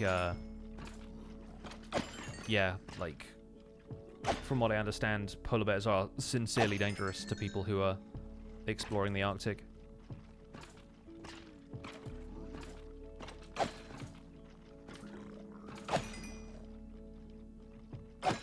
Mumbo did a video using them for non-stackable item sorting. Yeah, yeah, and that was one of the reasons people ended up voting for them. I mean, not Mumbo's video specifically, but the unstackable items thing in general.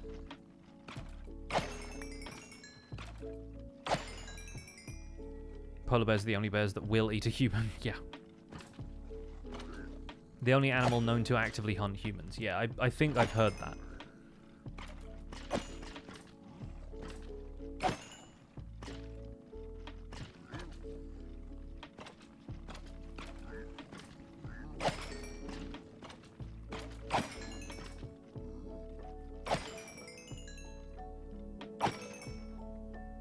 How much coal does this farm provide? That's kind of what we're working out right now.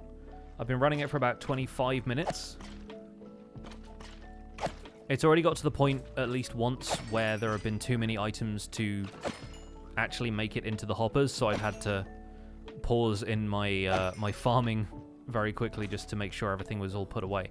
But I cleaned out all of the storage from the farm before we started using it for half an hour.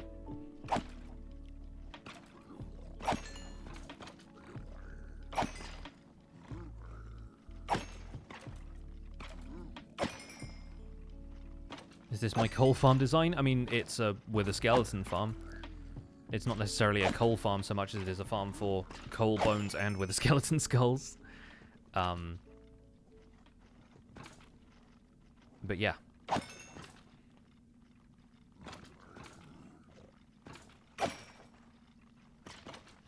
Do I need 400 levels? No.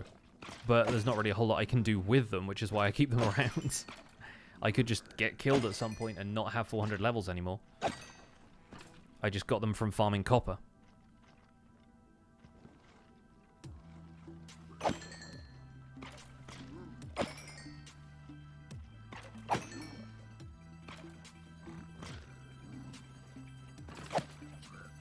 Polar bears make for a good big mob. We need more larger mobs. I'm interested in how big the sniffer is actually going to be, because they obviously had one in that video, which was there are multiple stages of it. Like, it hatches from an egg and then it becomes a larger one, so kind of like turtles, I suppose. And the larger ones seem to be like maybe 3 blocks long, using the scale that they had in that video. I don't know if it's going to be that big when you actually have it, but like, if it's kind of the size of a cow.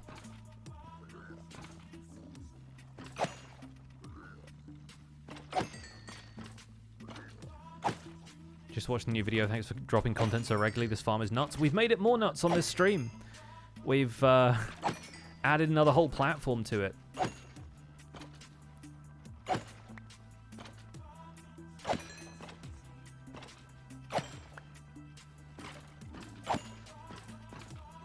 Not to be as long as a polar bear, as tall as a warden. I think it might be roughly polar bear sized.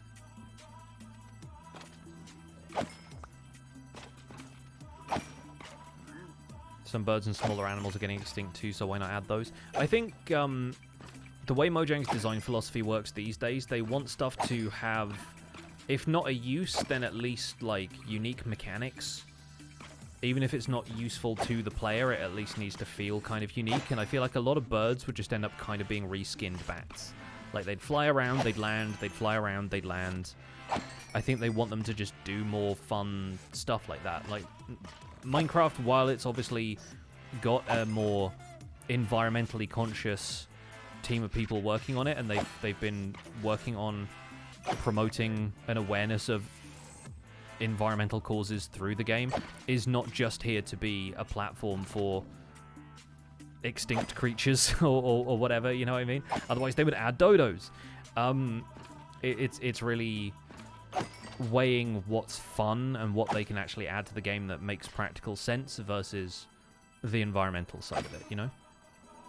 Like, axolotls are a really fun, interesting addition to the game, not just because they were an endangered species, but because there's a variety of stuff you can do with them. They help you with underwater combat to a certain extent. You can use them to farm squid and stuff. Like, there's a whole variety of things that you can do with them.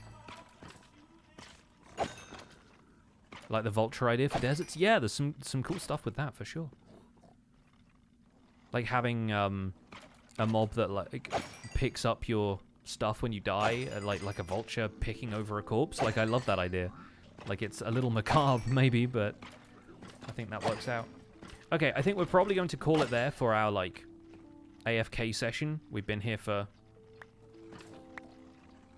about half an hour now. Like, I don't want to be too imprecise with it, but I feel like I have a hard time being super exact with these things, and I didn't start a timer. I can do a proper benchmark of it later if people are that concerned, but I have 13 skulls just in my inventory, so looking forward to actually opening that chest. Let's hit them a couple more times. It's just fun. It's just fun when they build up like this.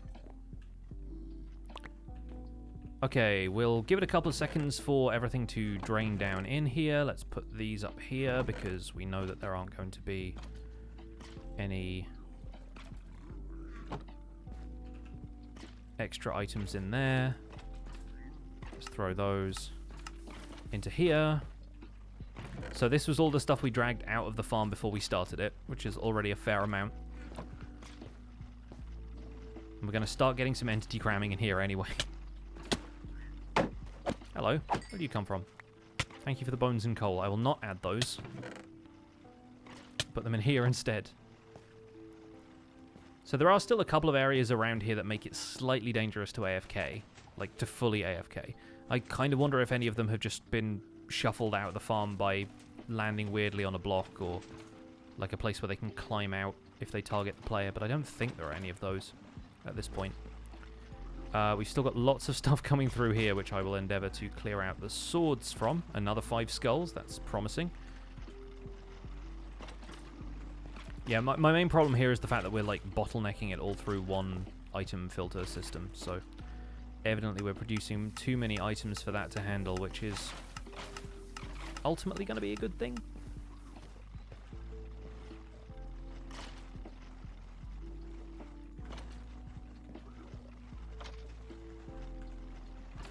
Okay, those are all empty now.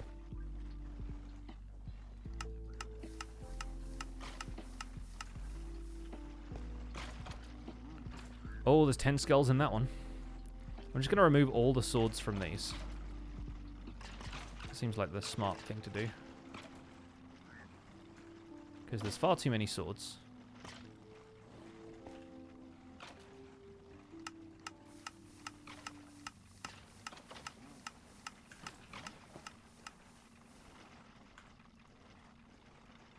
Oh, that's a lot of skulls. It's a lot of skulls in there. How do you get rid of the swords? This is a comparator clock, which runs off this dropper. Whenever the dropper receives contents, like if I put this warp nylium in here, for example, the clock activates, powers the block next to the hopper, which activates the dropper here. They get spat out into lava. There's like a lava source underneath there, which won't burn any of my netherite tools if I put them in by mistake, but will burn some of the other stuff, so I have to be quite careful.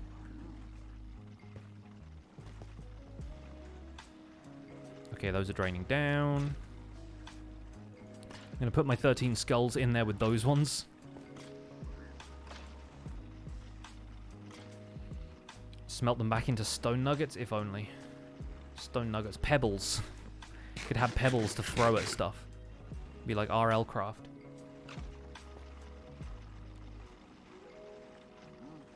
This is just vaguely disturbing.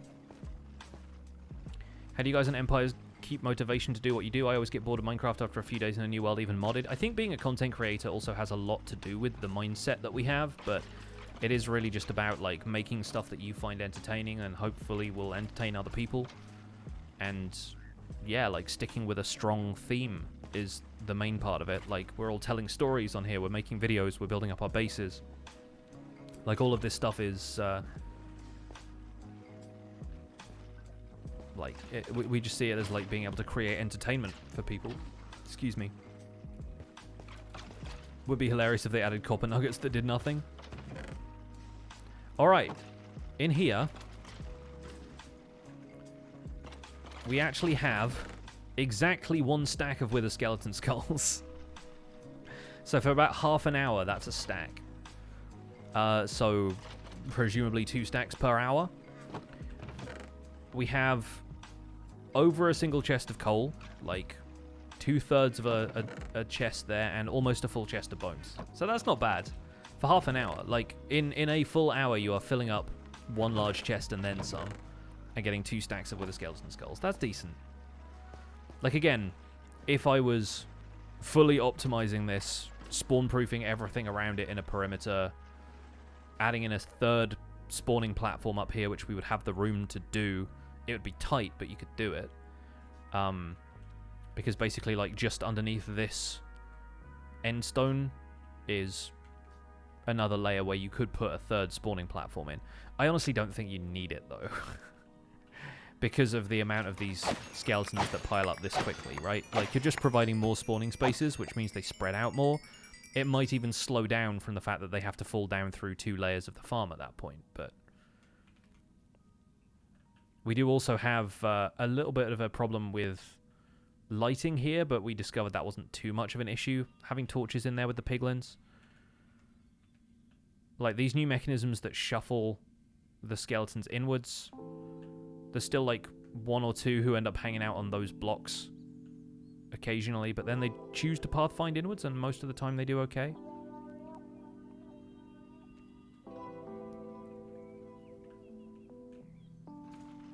And then when I come back to the farm, there's just a ton of them waiting for me.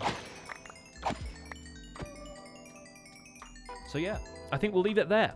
It's been 2 streams at this farm, but I think I'm very, very happy with it now. And I have 2 more skulls to add to the pile. There we go. The system has 2 more to throw in there as well.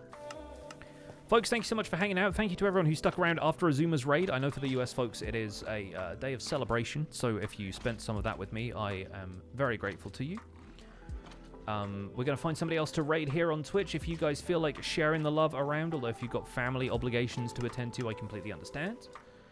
We've got a couple of other people out here playing Minecraft. We have Bruno, Music Man, False, Iskal. False is on the Vault Hunters SMP. Let's go and check out what False is doing today. She's only been live for about 10 minutes, so perfect. We get to jump in right at the beginning. Going to send you guys over to False Symmetry, who is, of course, part of this whole Empire's Hermitcraft collab in a big way. Go check out her videos when you have a chance, because it's absolutely wild. But thank you folks so much for spending your time with me today. If you're interested in something completely different, by the way, my partner is streaming in the other room, doing what they usually do with fountain pens and stationery over at twitch.tv/celerymin. Adult language warning, but it's always a fun time. Nice cozy stream for somebody who, if you don't want to play Minecraft, if you want to just hang out and watch some arts and crafts kind of stuff go on. But we're going to be raiding False Symmetry to keep it in the Minecraft game. You can use your pixel hype emotes and the hashtag pixelraid to show some love. Thank you so much for hanging out with me. I'll be back with you on Sunday, because this Sunday, being Thanksgiving weekend, our D&D game is on pause, and our last session of the year is probably going to be the first weekend in December. So stay tuned for that. In the meantime, have yourselves a good one. My name's Pixelriffs. I'll see you all soon. Bye for now.